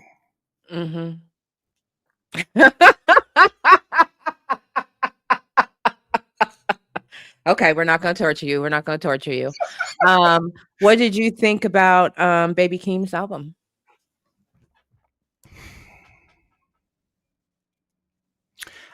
I think that I personally, because I haven't been public about this one, I wish I would have listened to the album before I watched the documentary. The documentary was so well done. I fell in love with all these stories, especially the story about Auntie Connie. I wanted to see Auntie Connie win. I went from not knowing who Auntie Connie is to wanting to see Auntie Connie win. And it was so personal. It was so it gave me so much of the same kind of feelings that I had listening to the Mr. Morale and the Big Steppers, except the music did that versus a documentary. In this situation, it felt like the inverse, in that the music was solid. And that's another one where I feel like the music, some of the songs, I'm like, yo, Baby Keem's gonna be that one day. He's gonna be that guy I have no doubt about it. But I listened to the songs and I was like, if I'm treating the album like a soundtrack for the documentary, it doesn't feel as personal as what the documentary felt like. I would agree with that. It's still some moments that felt like, because I thought he was getting ready to like really get to a place. And there was like a few records at the end of it where it was like, it just went super pop. And I was like, okay, I've learned a lot about you in the last week in these documentaries. I just didn't know. I didn't understand the artistic choice. And so there's certain songs. You're talking about Dramatic Girl? Yeah, I sat there and the look in my face when my DIY was like, you got the worst poker face. I was like, I know. Um, if I heard the album before seeing the documentary, I would have been like, "This is a supremely solid album by Baby King." I just think Mhm. that it set a certain expectation for me as a listener Mhm. I to can be see more that. personal. You know what I mean? So then when I Yeah. got the album, I was like, "This is just a solid ass Baby King album to follow Right. up the last one." But I think there was an initial like letdown for me because those moments where the music gets supremely hyped, he's in his element. Those Mhm. moments where he's doing the storytelling and he's using his voice and he's not sounding like Mhm. Three Stacks or like Kendrick.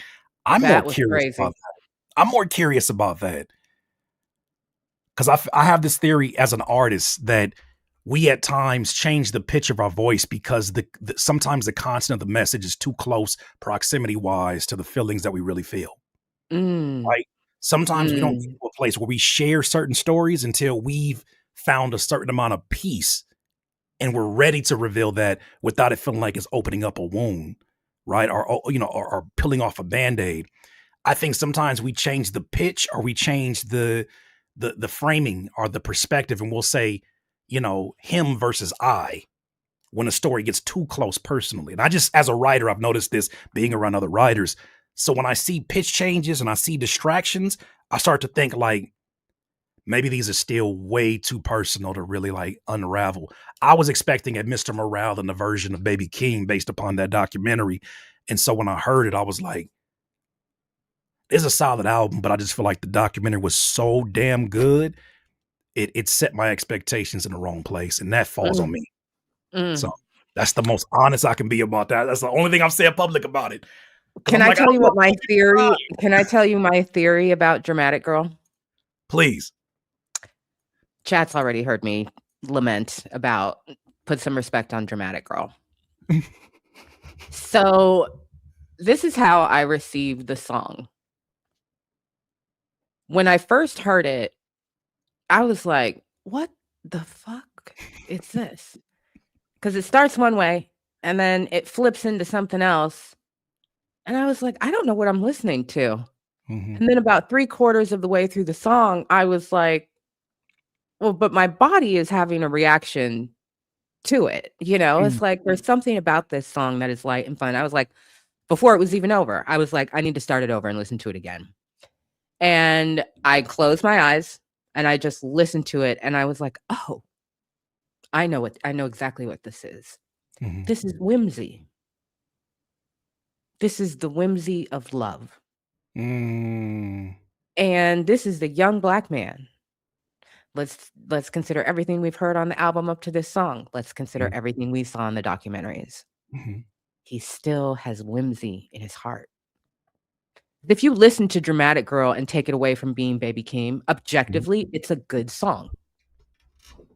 But if you put it in the context of him on the album right next to where he is saying to his mom in the last song, "I forgive you." Powerful. Yeah. Those things next to each other to me are so intentional because I it represents the highs and lows of real life.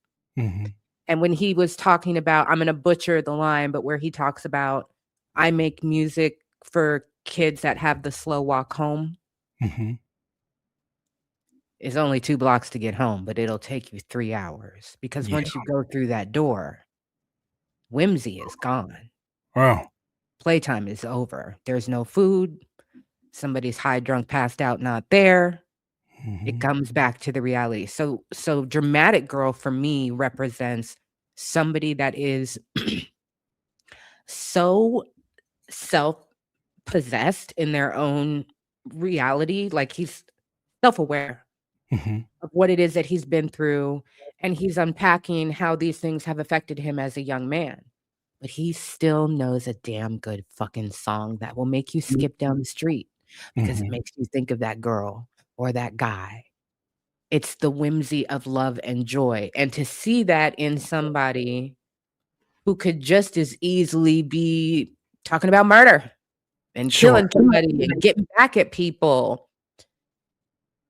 Whimsy will make a woman fall in love with you because you still have a tender Mm. heart.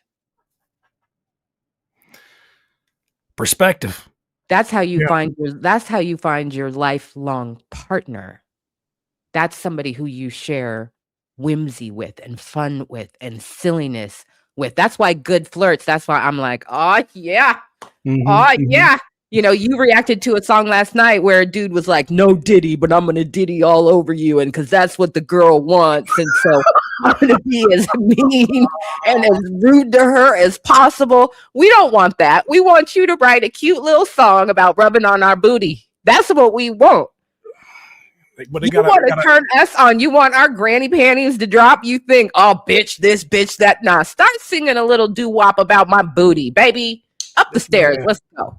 this man in question, we be so critical of that, and I'm so grateful for the women in my community because they call that shit out like that. Whenever you start seeing, like shout out to Miss Rec to you, she said Sahara Desert.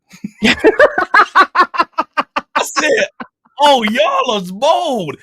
This gentleman made this song and was talking about like he like there's I have this theory that there are male artists that don't recognize that even though they have packaged a song that is aimed at a women demographic, it is actually for men who fantasize about the same imaginary woman that they've created in their mind.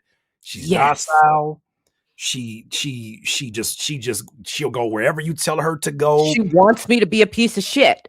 She want, and you never ask her what she wants to do. It's always about what your money has the ability to do, and it's always okay because you took charge, and it's like you're creating unintentionally sometimes it's intentional red pill anthems You because know, the only because what's crazy is they ain't the nigga that they rapping themselves to be not, anyway.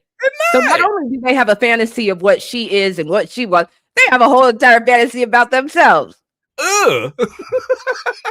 You and J. Cole's old Camry. What are you talking about? What your money gonna make me do? Look, all I know is that this is where I start to feel a purpose of having these conversations publicly because there's a lot of artists who they're just following what they saw artists do 10 years before them or what they Yes. came up on. And a lot of that was it wasn't okay then, but it was more, I guess, society wasn't demanding at large the way that it is. Well, I guess platforms are different now, right? Or Mhm, I would mhm, assume the access mhm. to viewpoints, you know, there wasn't a TikTok top 5 reasons why this song is toxic video that can do a million views simply because you released a song. Like there's a different type of perspective where you have to consider these things, especially when you put your music out there publicly. But I have artists who come and they're like, this is for the ladies. And I'm like, Then it should be an instrumental. We should not hear your motherfucking voice through the whole thing. this one dude said, he said, baby, I All want we to, want is peace and quiet, nigga. We don't want to hear your shit. but no, Damn. wait. He said, I want to, he said, I'm trying to, he said, no controller. I'm trying to X that box. It was another one who said, he said, I want to be there to like, he said, I'm trying to get into that chocolate fondue. And I just stopped the music for 45 seconds. And I said, what does that mean? A chocolate fondue. Do you remember what Brother, it rhymed with? What the fuck are you rhyming for, it dude? doesn't even matter. The fact that we landed here, that is a decision that a writer must make. When you're sitting there writing, every writer knows this in this room. Every writer you go through, if you're writing things in rhyme, something that comes to you like that would be hilarious if I was that type of rapper. If I shot Right. guns, that'd be a hell of a punchline. That ain't going in the Curtis King rap. However, I'll choose you landed on chocolate fondue. Then you told somebody, hit record, and you repeated multiple takes. You had multiple opportunities to change it to something. Yeah. You could have did Mountain To Dew. anything else. Chocolate fondue is where you stopped at, and then you sat back on the chair as you listened to the playback. Like, play it again. Yeah, let's upload that. Let's get artwork done for this. So when I see these moments, like I used to just let it go because I was like, everybody, deserves their art and however they want to present it. But then I was like, no, because they're gonna be mad when they do a show and it ain't nothing but ain't nothing but a sword fight, and they like, yeah, do that one song, man, for the ladies, man. I Mhm, want to hear that. mhm. Okay. Fondue, nigga, fondue. With fondue, I said, ugh, first of all. Second of all, stop going to Hometown Buffet or Golden Corral or wherever you're going that influenced that line. That is terrible. They need help. They need help. And I try to do my best to sometimes it's conversations where it's like, I could really make this look bad. I'm gonna just let the ladies take over because some of them, like, I even have to tell the fellas, I say, stop making songs about women and then having a music video with nothing but your guy friends in it. On paper, doesn't that sound crazy? Well, I mean, I don't know who I could get. Like, then why are you making songs You about don't know no damn ladies. This is hilarious. wait, you don't know no women that could be in your music videos, but you making songs about them? Huh. There's a disconnect. Huh. There's a disconnect. Yeah, a huge disconnect. What can you speak to the irony of people submitting AI music and asking you to critique it? I think that is the most bizarre request. I'm starting to believe it's not. I'm starting to believe it's not people who are actually making AI music. Somebody made a good point I saw in a comment the other day. They said a company like Suno has 2 million subscribers right now. They said, do you think that there exists 2 million fans of AI music? There's a possibility that at this point in time right now, because of let's just say the time period in which we've been exposed to it, there are more people prompting music than there is an actual total amount of audience readily available that want to tap into it. Well, what about all these millions of streams you see on streaming? Those could be paid for. A lot of those are being exposed daily. There's some mutual interest with the Spotify and wanting to boost those numbers because they want Absolutely. to see more AI music into the fold and Mhm, they control. mhm. So when these folks send this stuff in, I'm like, what exactly do you want me to use my 20 years of experience to give you insight on? Hey, you stole that one pretty good. Right. Next time, Right, use more descriptive adjectives. right. Thanks for sending it in. Like it's insulting to the people who really do this. It's insulting to the listeners that are giving you the undivided attention. I'm just like, there's a tribe for you, but there's a reason you're here. It's probably because there's more of yous than there are more people who are listening to this Mhm. music that is devoid of human emotion. But at the same time, the funniest part is that these folks have access to a cheat code that has been stolen from tens and millions of songs all over the internet, all over wherever they have access to. Tens and millions of songs. And you made that with it? Mhm. You got God mode on Grand Theft Auto and you did that with it? It sounds like How this. my impression is that the majority of people who, are making beats or making music, whatever, are spending the least amount of time that they can get away with doing it before Mm, thinking they have something solid to upload. Do you find that the time that people are taking to actually create is decreasing? And they're just like, "Oh, I made this 15 minutes ago." There was one dude who was like, "I started making beats 2 days ago or 2 weeks ago or something." He was like, "I need your feedback on my song." And we were all like, excuse me?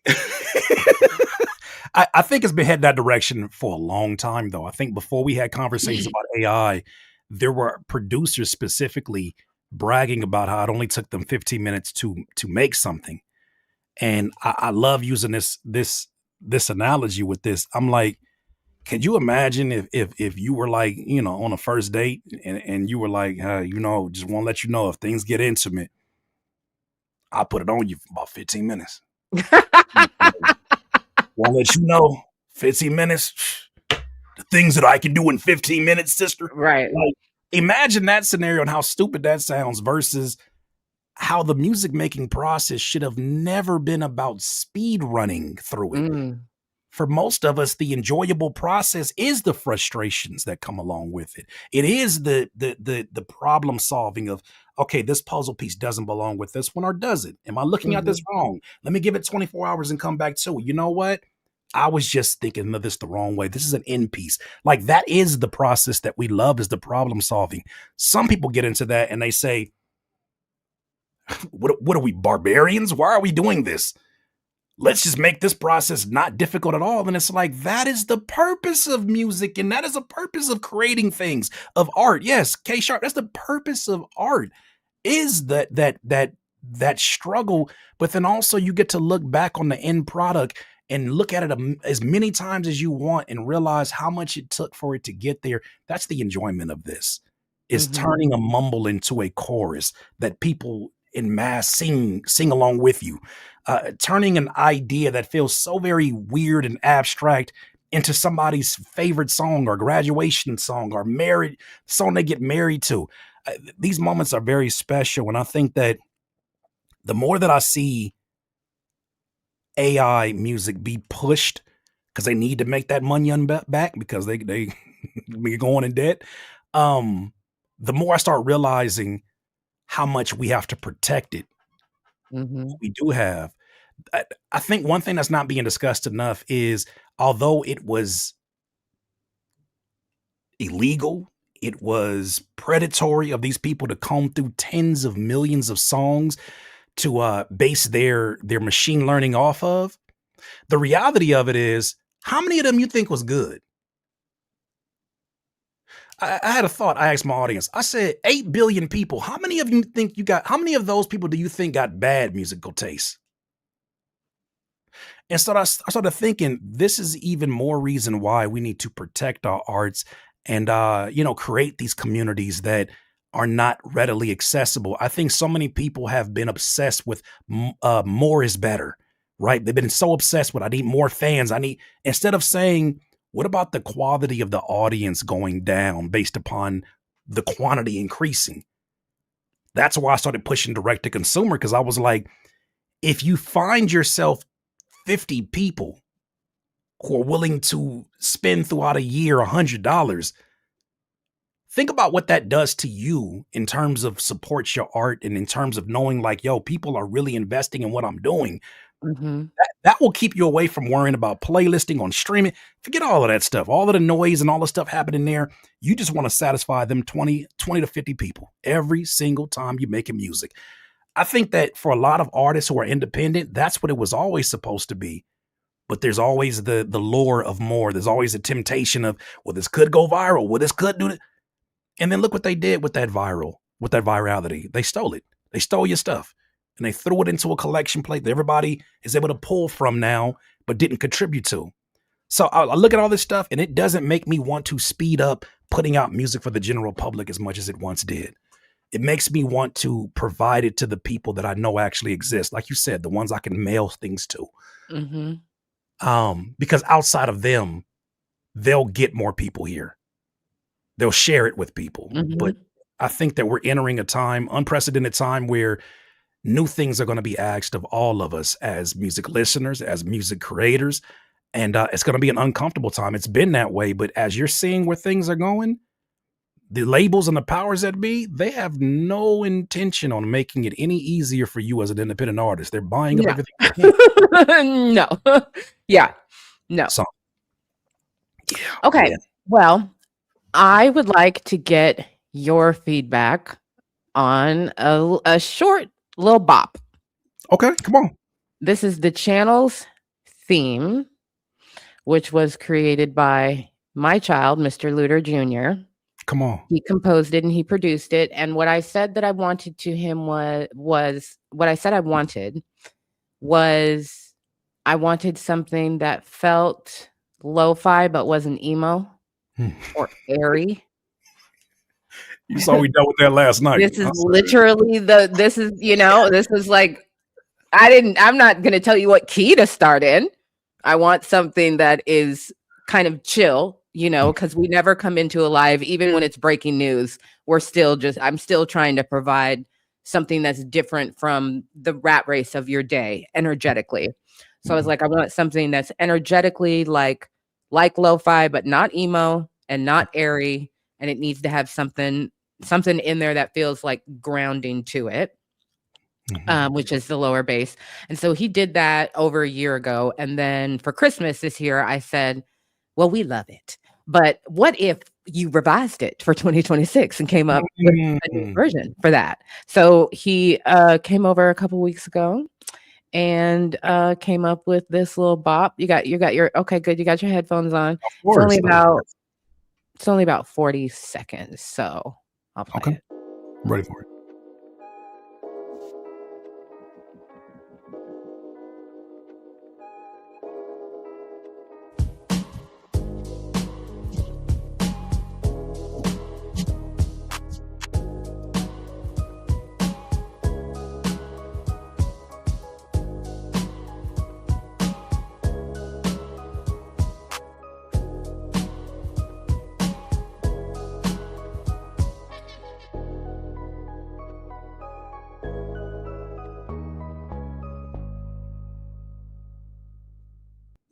Right. So when I heard it initially, we jumped in here. Okay. Mhm. Okay. Um, Here's the things that I think that are really working for it right now is that it prepares the listener for the proper state to be in before they get into the live stream. I think it sets the standard of, we're gonna take our time the same way you got an intro and then the drums come in and it's not like fast paced. I'm gonna walk you through whatever this particular story is. Prepare yourself, and this is a live stream environment. I think it does those things perfectly. I think that it does a good balancing act between being introspective, but at the same time not so assuming of a mood that it wouldn't have flexibility from being, something in the intro for, let's say you're doing a Drake story about him building a lawsuit again, um, versus versus your views on the Baby Keem album. I think it has many emotions that it could take a person to. I think as a revision, I would be interested in seeing how you said your son, right? Mhm. How your son could incorporate your voice into it. I think that has to be part of the conversation because there's certain things that you say that your audience knows, like, oh, that's an absism. Interesting. So a few of those phrases, bring that into the fold. Eh, like for me, if that was mine, it would probably be like, somebody got to tell the truth, and I'm going to tell it. Uh-huh. Those type of, I think you need some absisms in there that really establish, oh, we've been doing this and you've been missing out. Right. Or for the people who are already here and very prideful to be a part of this community, they're like, wait till this intro, wait till we get into it. What else?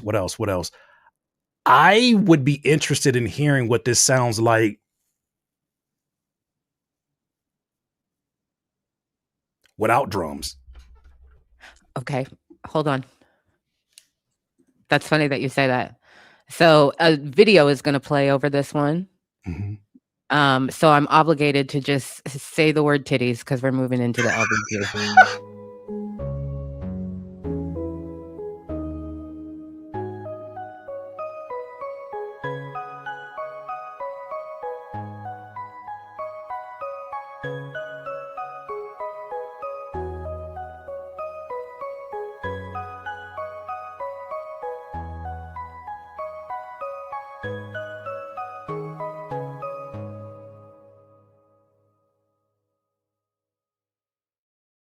I think that sets. I like that more. I like that more because Really? I think the drums feel like the show's concluding now.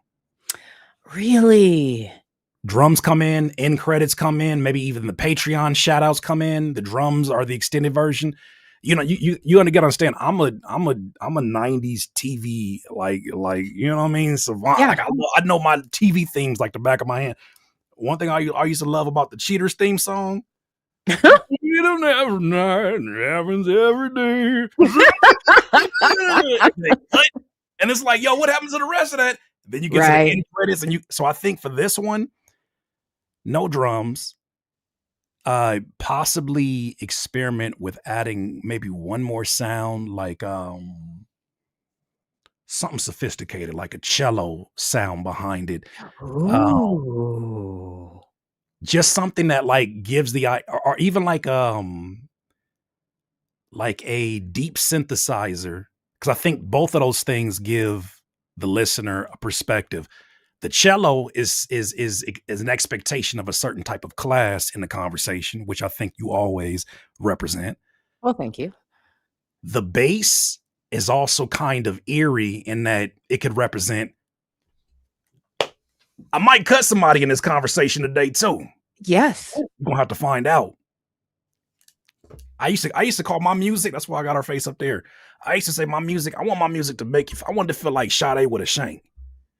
You'd be I like, nobody that beautiful will ever have a shank. I love that. I love that. I love that. That's interesting. I It'll think take that's us 6 months until we circle back to it, but I'm gonna tell him that because I think that first of all, I love the cello. yeah. Yeah, that's good feedback. See, you're good at what you do. You're onto something there. You might have a future in this giving feedback back and stuff.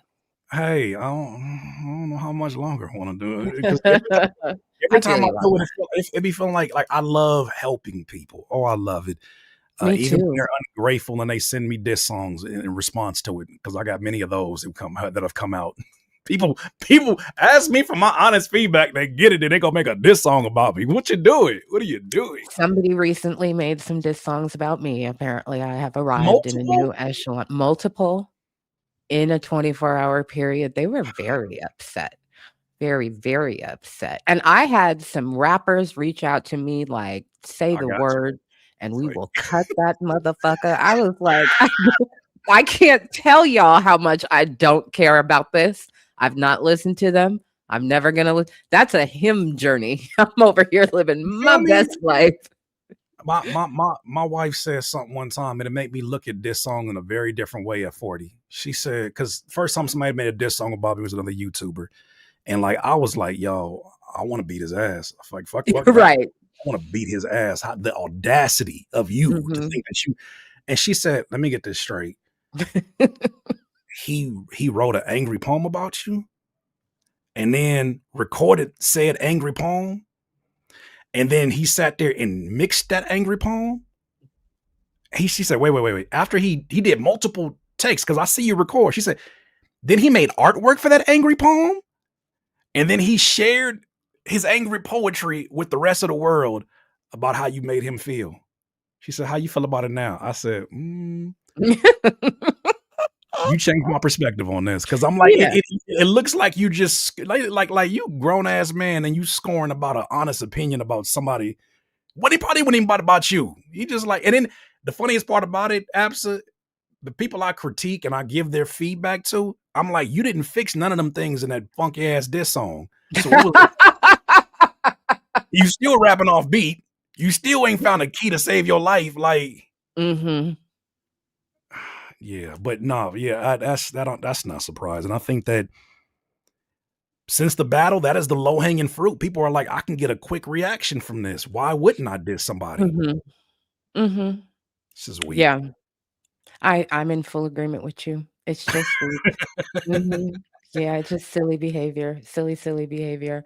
Well, we Yeah, are officially in the LBG. I've taken 2 hours of your time. I Do you appreciate you. need to go in 5 minutes? Do we have 10 minutes? What are we We looking got at? all kind of look. I have set the day up so we had this conversation. So Aw, shucks. All right. Well, great. Okay, well, if the chat has some questions or if you also have some questions that you're, wanting to ask I me, am please curious. feel free. Oh, yeah. Yeah, go w- for it. What is something from your perspective that people would be surprised about your experience here on YouTube? Like, what is something that you have gone through in this space, or something that maybe that you have, I guess, had to find peace in, that people would be surprised that APSA would have to find peace in such thing?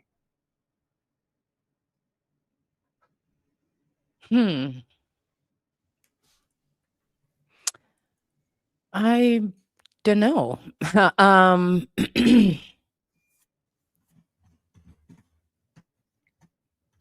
Or an even better question,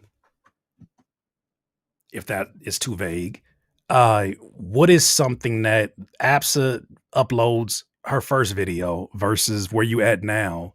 What is something that other APSA would have no fucking idea about what's over the mountain? Was there an oh, expectation in the very beginning versus I didn't think I thought I was gonna upload one video, and that was really? gonna be it. Yeah, I didn't intend to, make a channel. Well, I had a channel. This channel is 17 years old, and I started the channel because I started gathering rare historical videos of Black thought leaders and just rare footage of moments in history dealing with Black people, and I needed somewhere to put them, and so I had a YouTube channel where I would put all of these videos, and I never interacted with people, but I had like I think at least 1,000,000 views on the channel because I've got color footage of Dr. King's funeral. Oh wow. And so I've got things that people would come back to at certain points every year to see. And so Right. the channel was just there. And I didn't those things are still on the channel, because people do come back to them, consistently. And so, but I felt so strongly that as a strategist, I was like, never have my has my skill set been so applicable than in my ability to see it's over for Drake. And I said Hmm. that pretty confidently in my very first video, Drake's 99 New Problems. I said, "This is afterlife Drake. We will never see him be the same."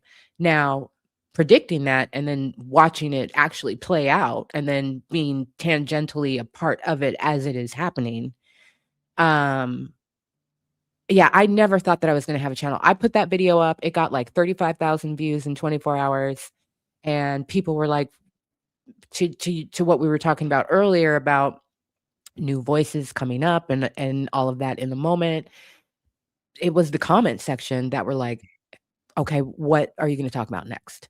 Hmm. Please make a channel. Like, we really need this level of just frank conversation and insight." And so I said, "Okay, let me go away for a little while and figure out, like," because then there were people who were like, "Do this, do that," I call them the do thisers.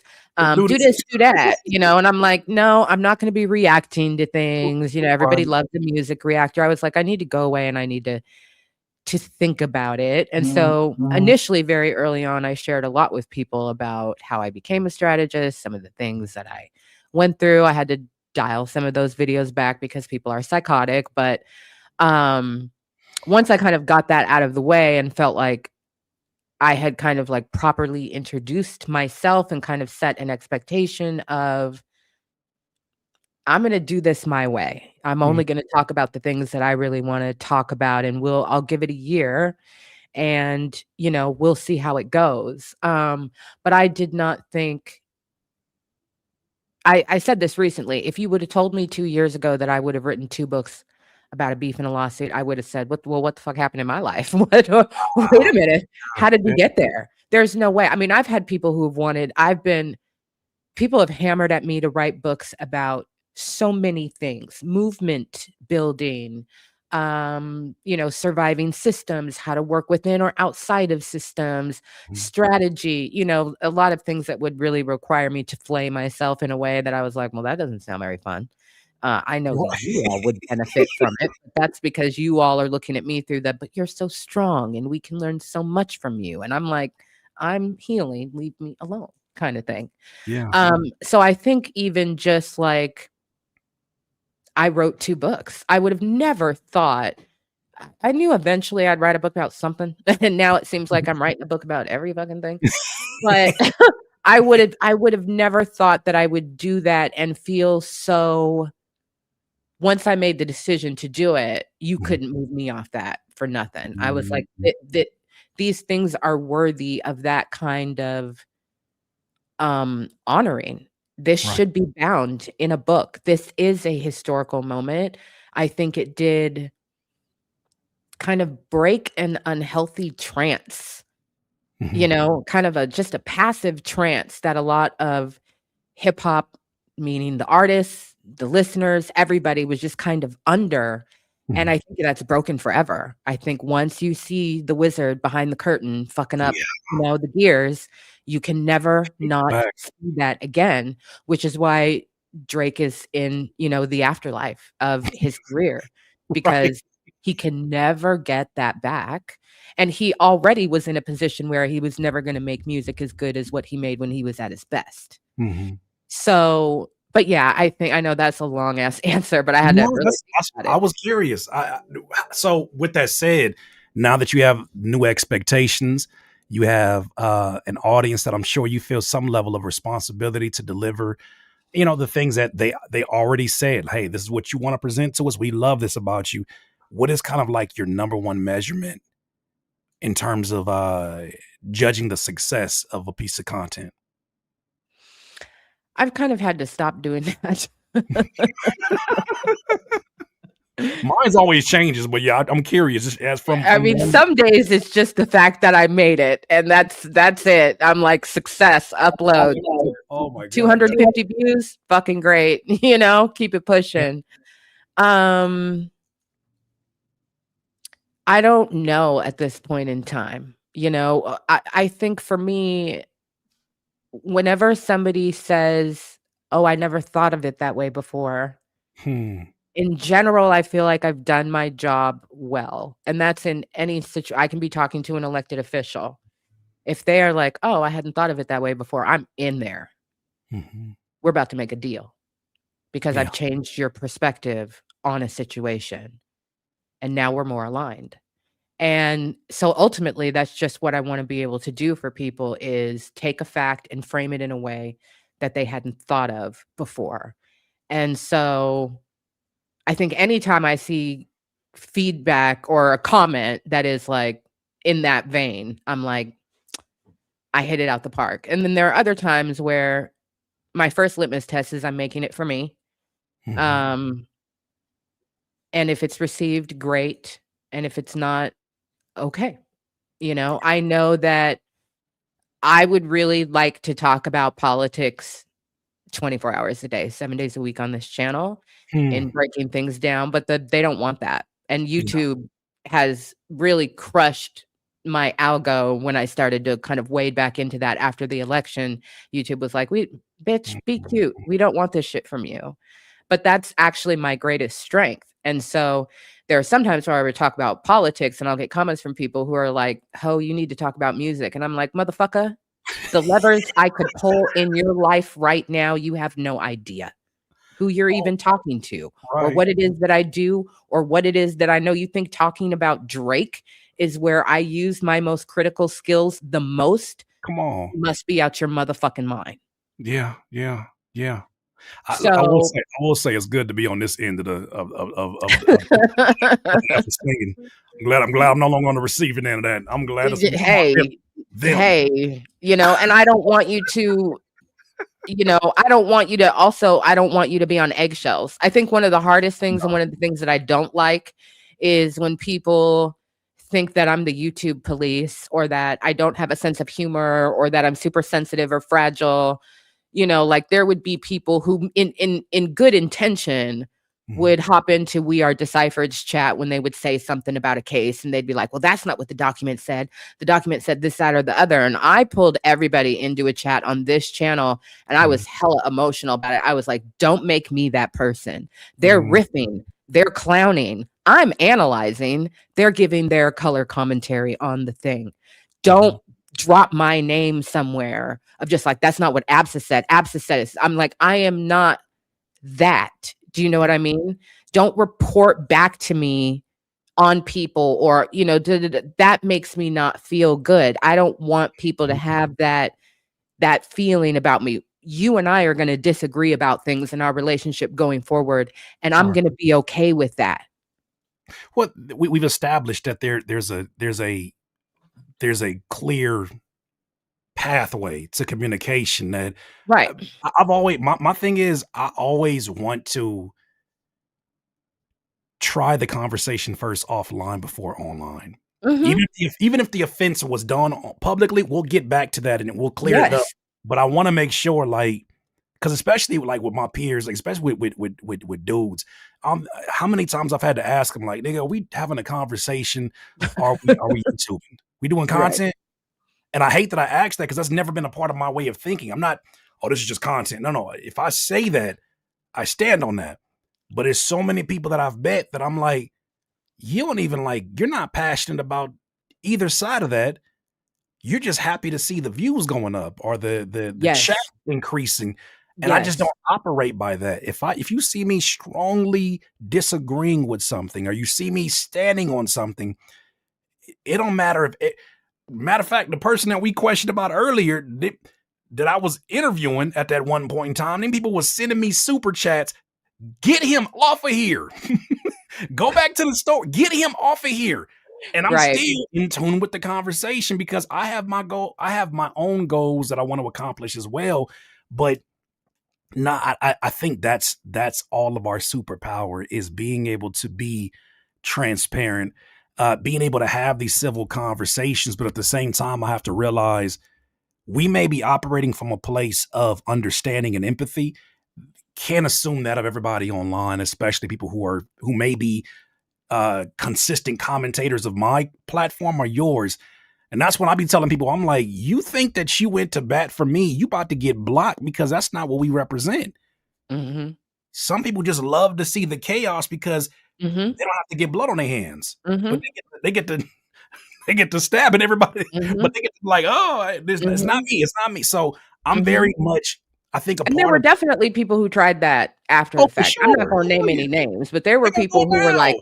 "We would love to interview you." "Oh, really? Me, a nobody with 11,000 viewers, all of a sudden you wanna put me on your platform with 150 what do you wanna talk about?"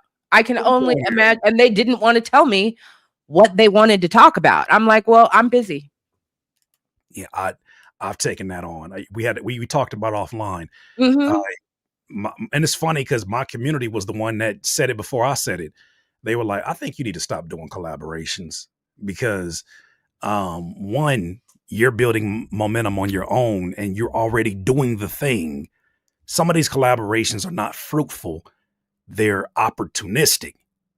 And I couldn't identify the difference because it was like, of course, I want to go places where I can, share my thoughts and I can learn from other people. I want to have communication I and want communicate. opportunity. What's wrong with opportunity?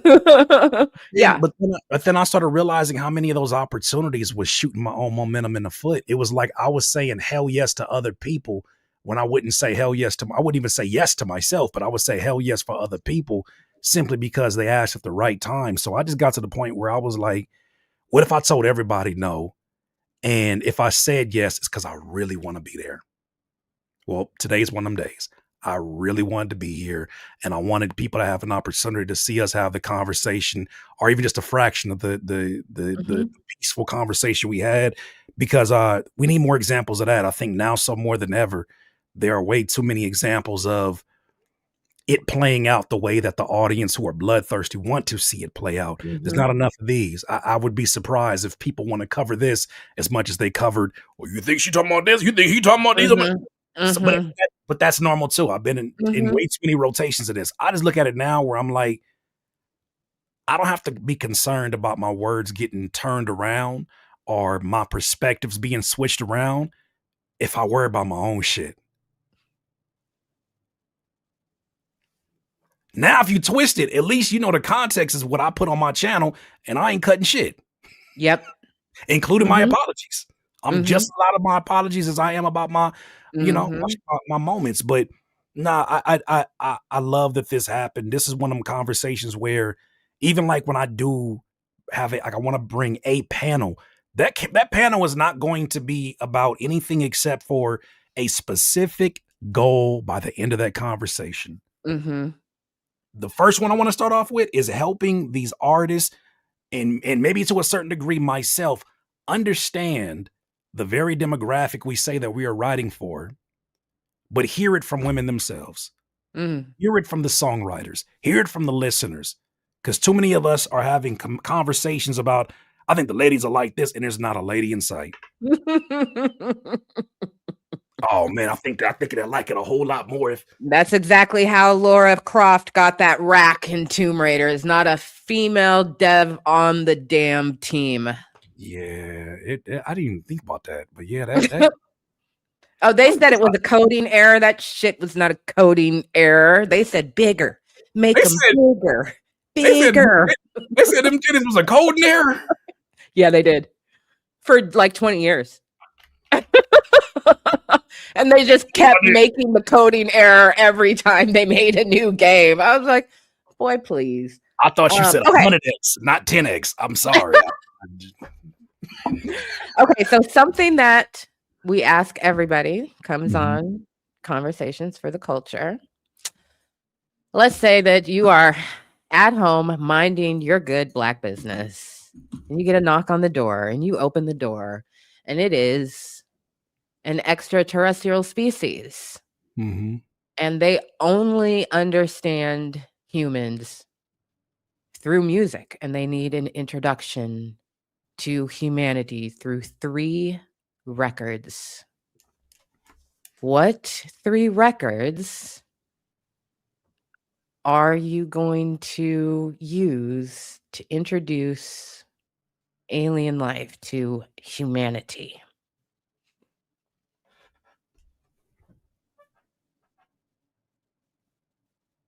It could be Doing the Butt, it could be Mozart. I just wanted to make sure that you know you don't gotta be serious with it. It's whatever you feel in your heart. I'm gonna just throw the first. This is gonna change in an hour, I'm sure. Of course. Oh, yeah, definitely. The first thing come to mind: Kanye West, "Blood on the Leaves." It is such a beautifully chaotic song. Um, What do you think is the main takeaway message from that song about humanity? Shit can get treacherous, but like there's a beauty in even the most violent of moments in terms of things happening for our benefit ultimately. I think there's something that's less about the words and more so about the sonic direction of the music because it starts off in a place that feels very, very predictable and not even predictable. It feels very, very calm. And then these synthesizers get so violent. And it's like that can happen to the most peaceful person, that can happen to the most violent person. But that is just the ebbs and flows of life. Um, the repetition, the weight of the drums, I feel like is the weight of is the weight planted on people's shoulders at time, sonically speaking, of the human experience. There is something about that that is like you are born, you are a child. Some childhoods are very different, and then shit just gets fucking chaotic. Shit just gets treacherous as fuck. Like, what Yeah. the fuck are horns? What is this? And then you somehow find your way to singing in a soothing way on your way out. There's something about that. I don't know why that's the first thing that came to mind, but that's one. Blood on the Leaves is one of those. Um, Sade, Cherish the Day. Mm. I have that tattooed on me. So Cherish the Day is definitely one for me. Um, Something about from the very first guitar strums to the keys to even the visual of the music video. It is a good interpretation of how to view the bad, the positive, and the negative, no matter what end of it that you're sitting on. If you are alive, there's an opportunity to do something different than you did the day before. Cherish the Day is another one of those. Um, Modest Mouse, Float On. Float Oh, on. wow. The irony of life is so much the human experience that it's almost comical in a Truman Show type of way. Modest Mouse, Uh-huh. Float On. I think to me, when I listen to that, I'm like, what he say? He said, I ran into a cop car the other day. And he gives a scenario where it's like, it didn't go how I thought it was going to go, but like sometimes life is just that way. Mhm. Certain situations that I expect to be 10 times worse than what they are don't end up actually being that way. Mhm. And in certain situations I thought were nothing burgers, they were nothing burgers, end up to be the worst fucking year of my life, right? Mhm. So Mhm. those are the first two that come to mind for me. Um, Yeah, that's the first two that come to mind. I just feel like sonically those get me and what perspective I have on this life for sure. But that'll change in an hour. Mm-hmm. Mm-hmm. I think today my answer is, because it changes every time. DNA by Kendrick Lamar. I that is my all-time favorite Kendrick Lamar song, as somebody who is adopted, as somebody who is Black and Indigenous, as somebody who's also a professional genealogist. Mhm. And Oh wow, I didn't know that. yeah. And so I've seen our genetic memory in people who I'm helping discover who their ancestors were. Mhm. So I'll, get a client and we'll be talking about their life and their family, and I'll go off and I'll do my research, and inevitably I will find something in the past that links to something that they said today. Mm. And I went through my own genetic genealogy journey to find my biological father and his side of the family, and had the exact same experience of just Wow. like things that I knew that I could not know. And so I think DNA captures that so profoundly. I think it speaks to the hidden mystery of humanity and the connectivity of it all, and that even in the things that we consciously forget, the story of human existence is never broken. It is always ongoing. Never broken, always ongoing. So I think that's a good one. Let me see if I can come up with 2 others quickly. I'm trying not to think about it too hard. DNA is just my given Yeah. kind of Right. always You answer. messed me up. Now my brain is like, you got these. You didn't say this one. You didn't say Okay. does the tape have a B side? Like does it like a B side to it? Like they I think I'm gonna go ahead and throw in doing the butt. I think I'm gonna do that. I'm gonna go in and throw in doing the butt, because what I do you think they yeah. need to know that we have joy, Okay. Okay. you know, and human and connection to each other. Mm. And I would say a third good one. Hmm.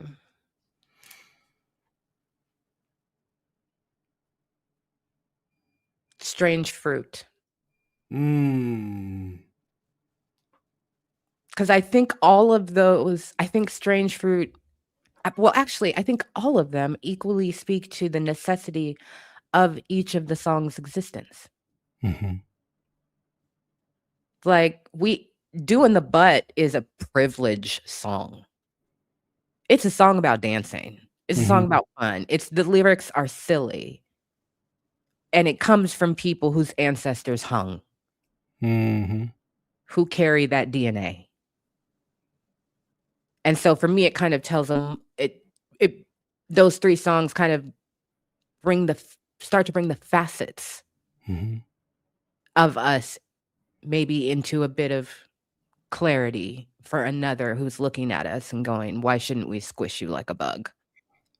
Someone just saw it, and I had that connection in my head. You know, blood on the leaves is what strange. So Mhm. at some point in time, they're gonna have to have this conversation with these aliens. They're gonna have to understand Uh-huh. Nina Simone must be a part of this conversation. Yes. Yeah. And in today's day and age, if they said, "Okay, we got it. Okay, we get it. Take us to your leader." And this could be anybody, but Mhm. you get to choose. When they say, "Take us to your leader," who do you choose? I ain't taking them to no leader. I'm gonna tell them to sit here. I got a lot of shit I gotta tell you. I ain't taking you to nobody. All these motherfuckers I was like, I don't think we're gonna go much further than my aunt's house or the we gonna Indian sit right reservation, quite honestly. we gonna sit right here and let me tell you about. Mhm. Yeah, I that one right there. That's the most trickiest one because I'm Mhm. like, they all flawed. We all Mhm. flawed. Mhm. If I take you to him and you meet him on the bad, I made some of my favorite artists in the world on the work on one of their bad days. I was like, I don't think I'll fuck with you no more. Oh, yeah, that's rough. You know what I'm saying? Like this just wasn't a good Yeah. day for you, huh? Like, yeah, Yeah. I gotta sit him down and like, I gotta let him know like before I take you to anybody. Right. Shit is different out here, Let me man. just break you off a little bit, a little bit, a little bit. Yeah, Yeah. let me not put somebody on a pedestal they don't want to be on. And maybe that's the answer to the question is we are autonomous people with agency and we have the right to say we don't have a leader. We are the leaders. Mm-hmm. Mm-hmm. In this household, no, I'm playing. Okay. In this household, the only leadership you need to know, Mr. Elliott, man, is I me. mean I mean, quite honestly, yes. Shoot, in that case, absolutely. Who Somebody leading these said niggas? Dolly Parton. That part is crazy. Ain't no leaders in this house paying for these bills, so I guess I'm the leader here. Okay. I mean, I'm the captain of this ship here. No, I'm playing. That's hilarious. Curtis speak Elliott again. that's one of the chat's favorite things is when people start speaking alien during this segment. I love it. I think it's a great question. And I've seen people just throw stuff out on the fly. And then I've seen people get really, really thoughtful. And then I've had people interrogate me as well. Like, now, when you say aliens, I'm like, it's a scenario. I I'm not almost did. sending them to your house tomorrow. Almost Okay. did. I was like, am I flexing on them or am I like giving them a Uh, real perspective of what this is? Because if I want to make sure he in a good mood, I gotta for sure play Sounds of Blackness. Optimistic. Like, I need to check your. If that song don't make that alien smile, I can't fuck with you. Okay, It that's a might be some good other. one. You know what I Yeah, mean? Like, that's a good base setter. But yeah, where you're like, let me play this, see how y'all react. check your temperature. How does Uh-huh. make you feel? If Uh-huh. he start like doing like alien pop locking, we might be good. But if he's Right. like, oh yeah, Mhm. get the hell out of my Yeah. house. The leader says Yeah. get out of my house. That's what I said. Yeah. Oh, that's a good one. Oh, Rebirth of Cool. That's a good one. That is hilarious. What the information is coming out. You ready to see? You ready to see these extraterrestrials in real Lord life? You ready? Jesus Almighty. They don't know what they are. That's why they're unidentified. God, this Why man is gonna release every fucking file why before did the that file that people want. why that sound like a little Wayne line when you just said that right now? That sound like a little one. I promise you that sound like a little that's why they call them identify. Lil Wayne said that before. I promise you, in the very same way. I'm not a You made me sound alien. you made me sound a lot better than I actually sounded, but thank you. Let's get through these. Let's get through these super chats while Curtis cracks himself up. Demetrius, thank you for the $20 contribution.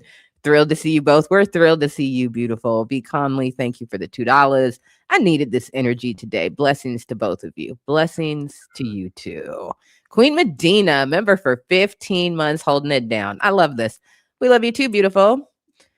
And Nisha Falk. This is the type of conversation that changed the negative narratives. Two grown adults communicating effectively with mutual respect and active listening. Love this. I got to say, I love it too. It's my favorite thing.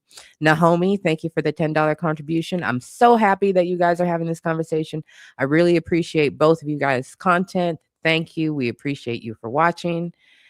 Tatted Reapress, good to see you. My two favorite YouTubes together. What? I know it's happening. Tell all the people. uh, Inada Godiva. Wait, go to Vida. Inada go to Vida. Okay, y'all do pronunciations with me. You see, this is just a name that's gonna Oh, that's I gonna be stick up butchering some stuff. anybody. I be butchering some stuff. Pop out, and I just be like, "Beloved, I can't. I don't know what that If it is." trips you up, and I see the way you read through these dockets, there's no hope for me. Do you understand that? Some accountability for me. Most of my ambiguous comments are self referential, sometimes seeing myself in others can be enlightening. I'm sure I'll see those during the replay where I look at all of the comments that came through. Great job, Absa. Kaylee, thank you very much for the $10 contribution. Doing our best, doing our best. BX Finance, good to see you, beautiful. Great conversation. Shout out to Absa and Curtis King. Indeed. Thank you for the $2. Sigma Love 84, thank you for the 5. Great live. Yeah, I mean, we're having a good time. Kai with the Kittens of Doom. Thank you for the $50 contribution. Appreciate you, beautiful. Love seeing this conversation happening, going to watch from the start. Oh, we love that. We love that. Come on. Come on. Music decorates time. Good to see you, beautiful. I love this. Well, we love you too. Thank you for the $10 contribution. T Mac, thank you for the super sticker. Good to see you, beautiful. And Angie, the lady. Curtis, you've changed my mind about you. And that was an uphill journey. Thank you for your honesty and integrity. I mean, I love people. I love us. I might take you through another journey. Hang around for a little bit. At some point, you're just gonna be like, all right. I'm just all right. Here. I'm gonna be right here with you, Curtis. No, I appreciate the openness. Yeah, for sure. Yeah, and I didn't bring Curtis here to plead his case. No. I brought him here just because I thought that we would have a really good conversation, and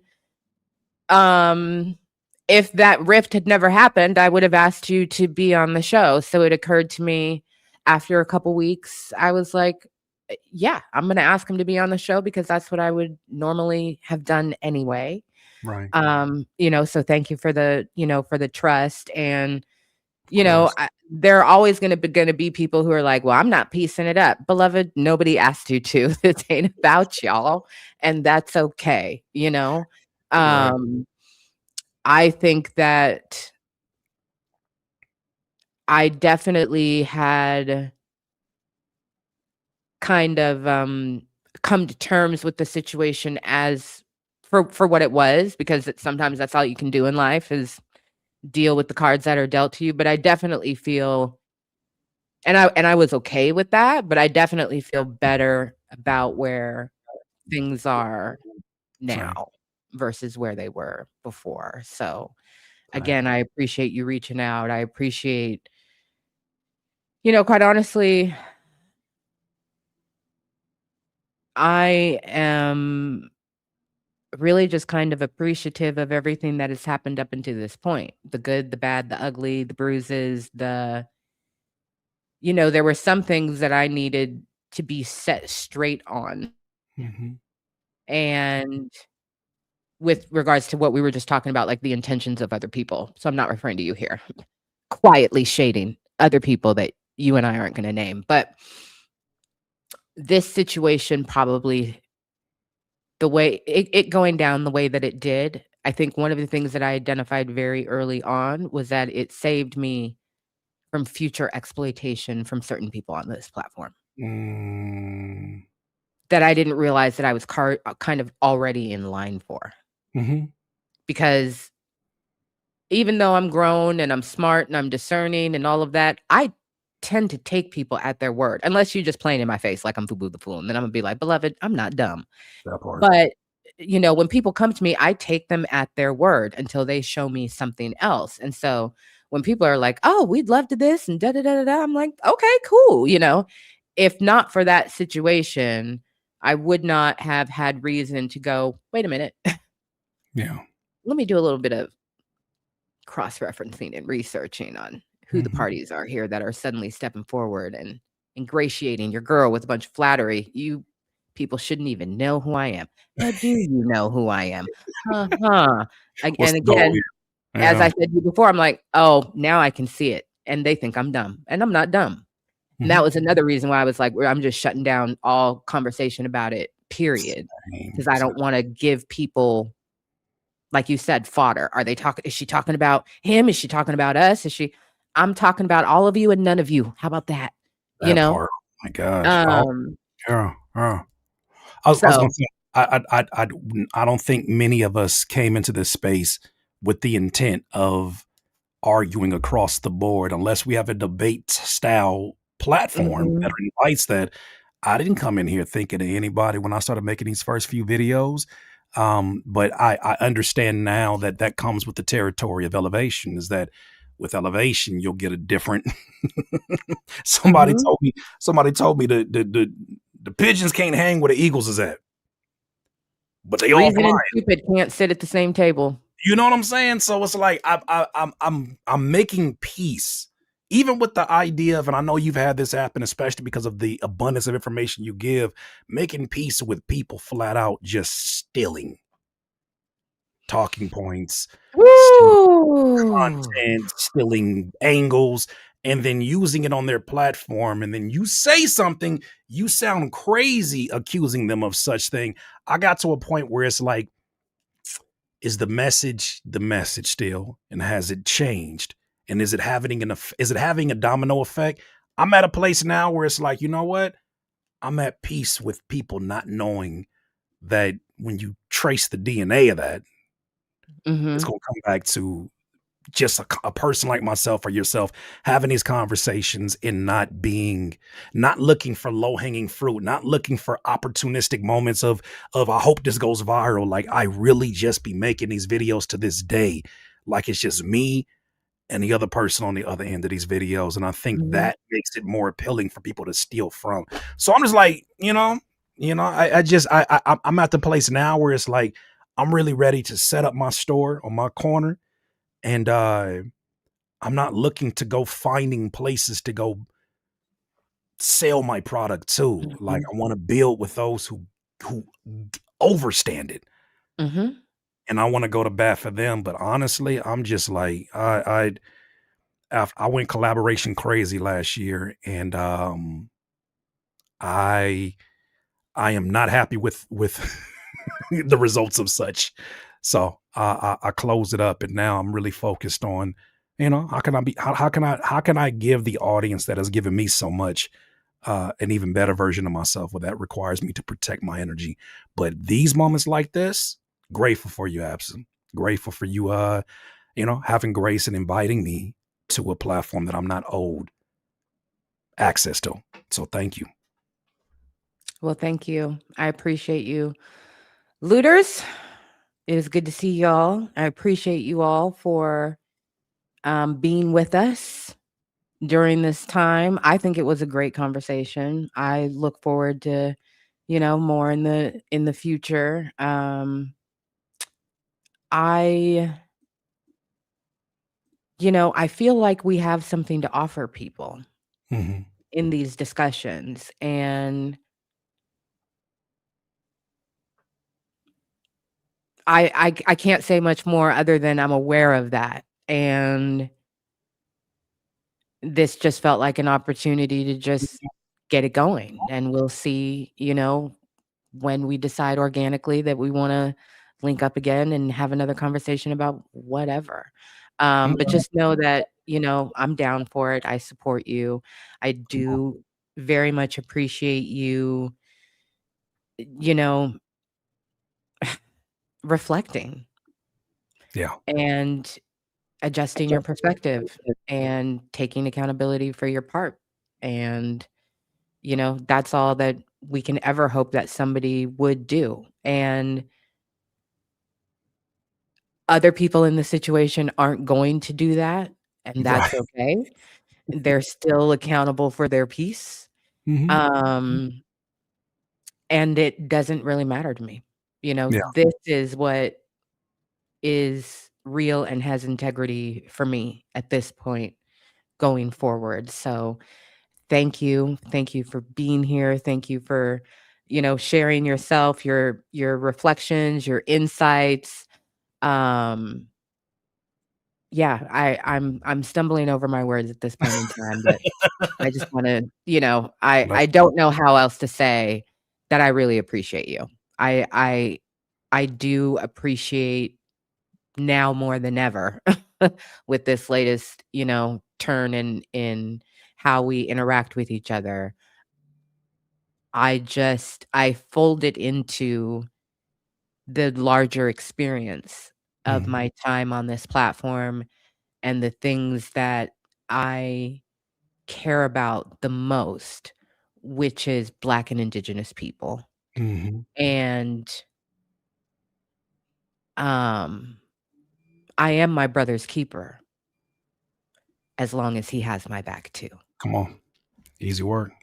And Absolutely. so, yeah, it's been an honor, and we'll do it again soon. Come on. And it's like you said earlier, it was already trending in that direction anyways. We were things like I said, everything happens for a Mhm, reason. But no, I mhm. received that. I received that. And yeah, look forward to the next conversation. I absolutely want to invite you on to have that conversation on the platform. Yeah. So for those of you that are out there that tapped into the conversation, I appreciate your grace as well. I'm just looking forward to what that means for the evolution of all this, because I think that there's a Mhm. lot of things that that need to be called out, a lot of things that need to be shifted, and that doesn't happen.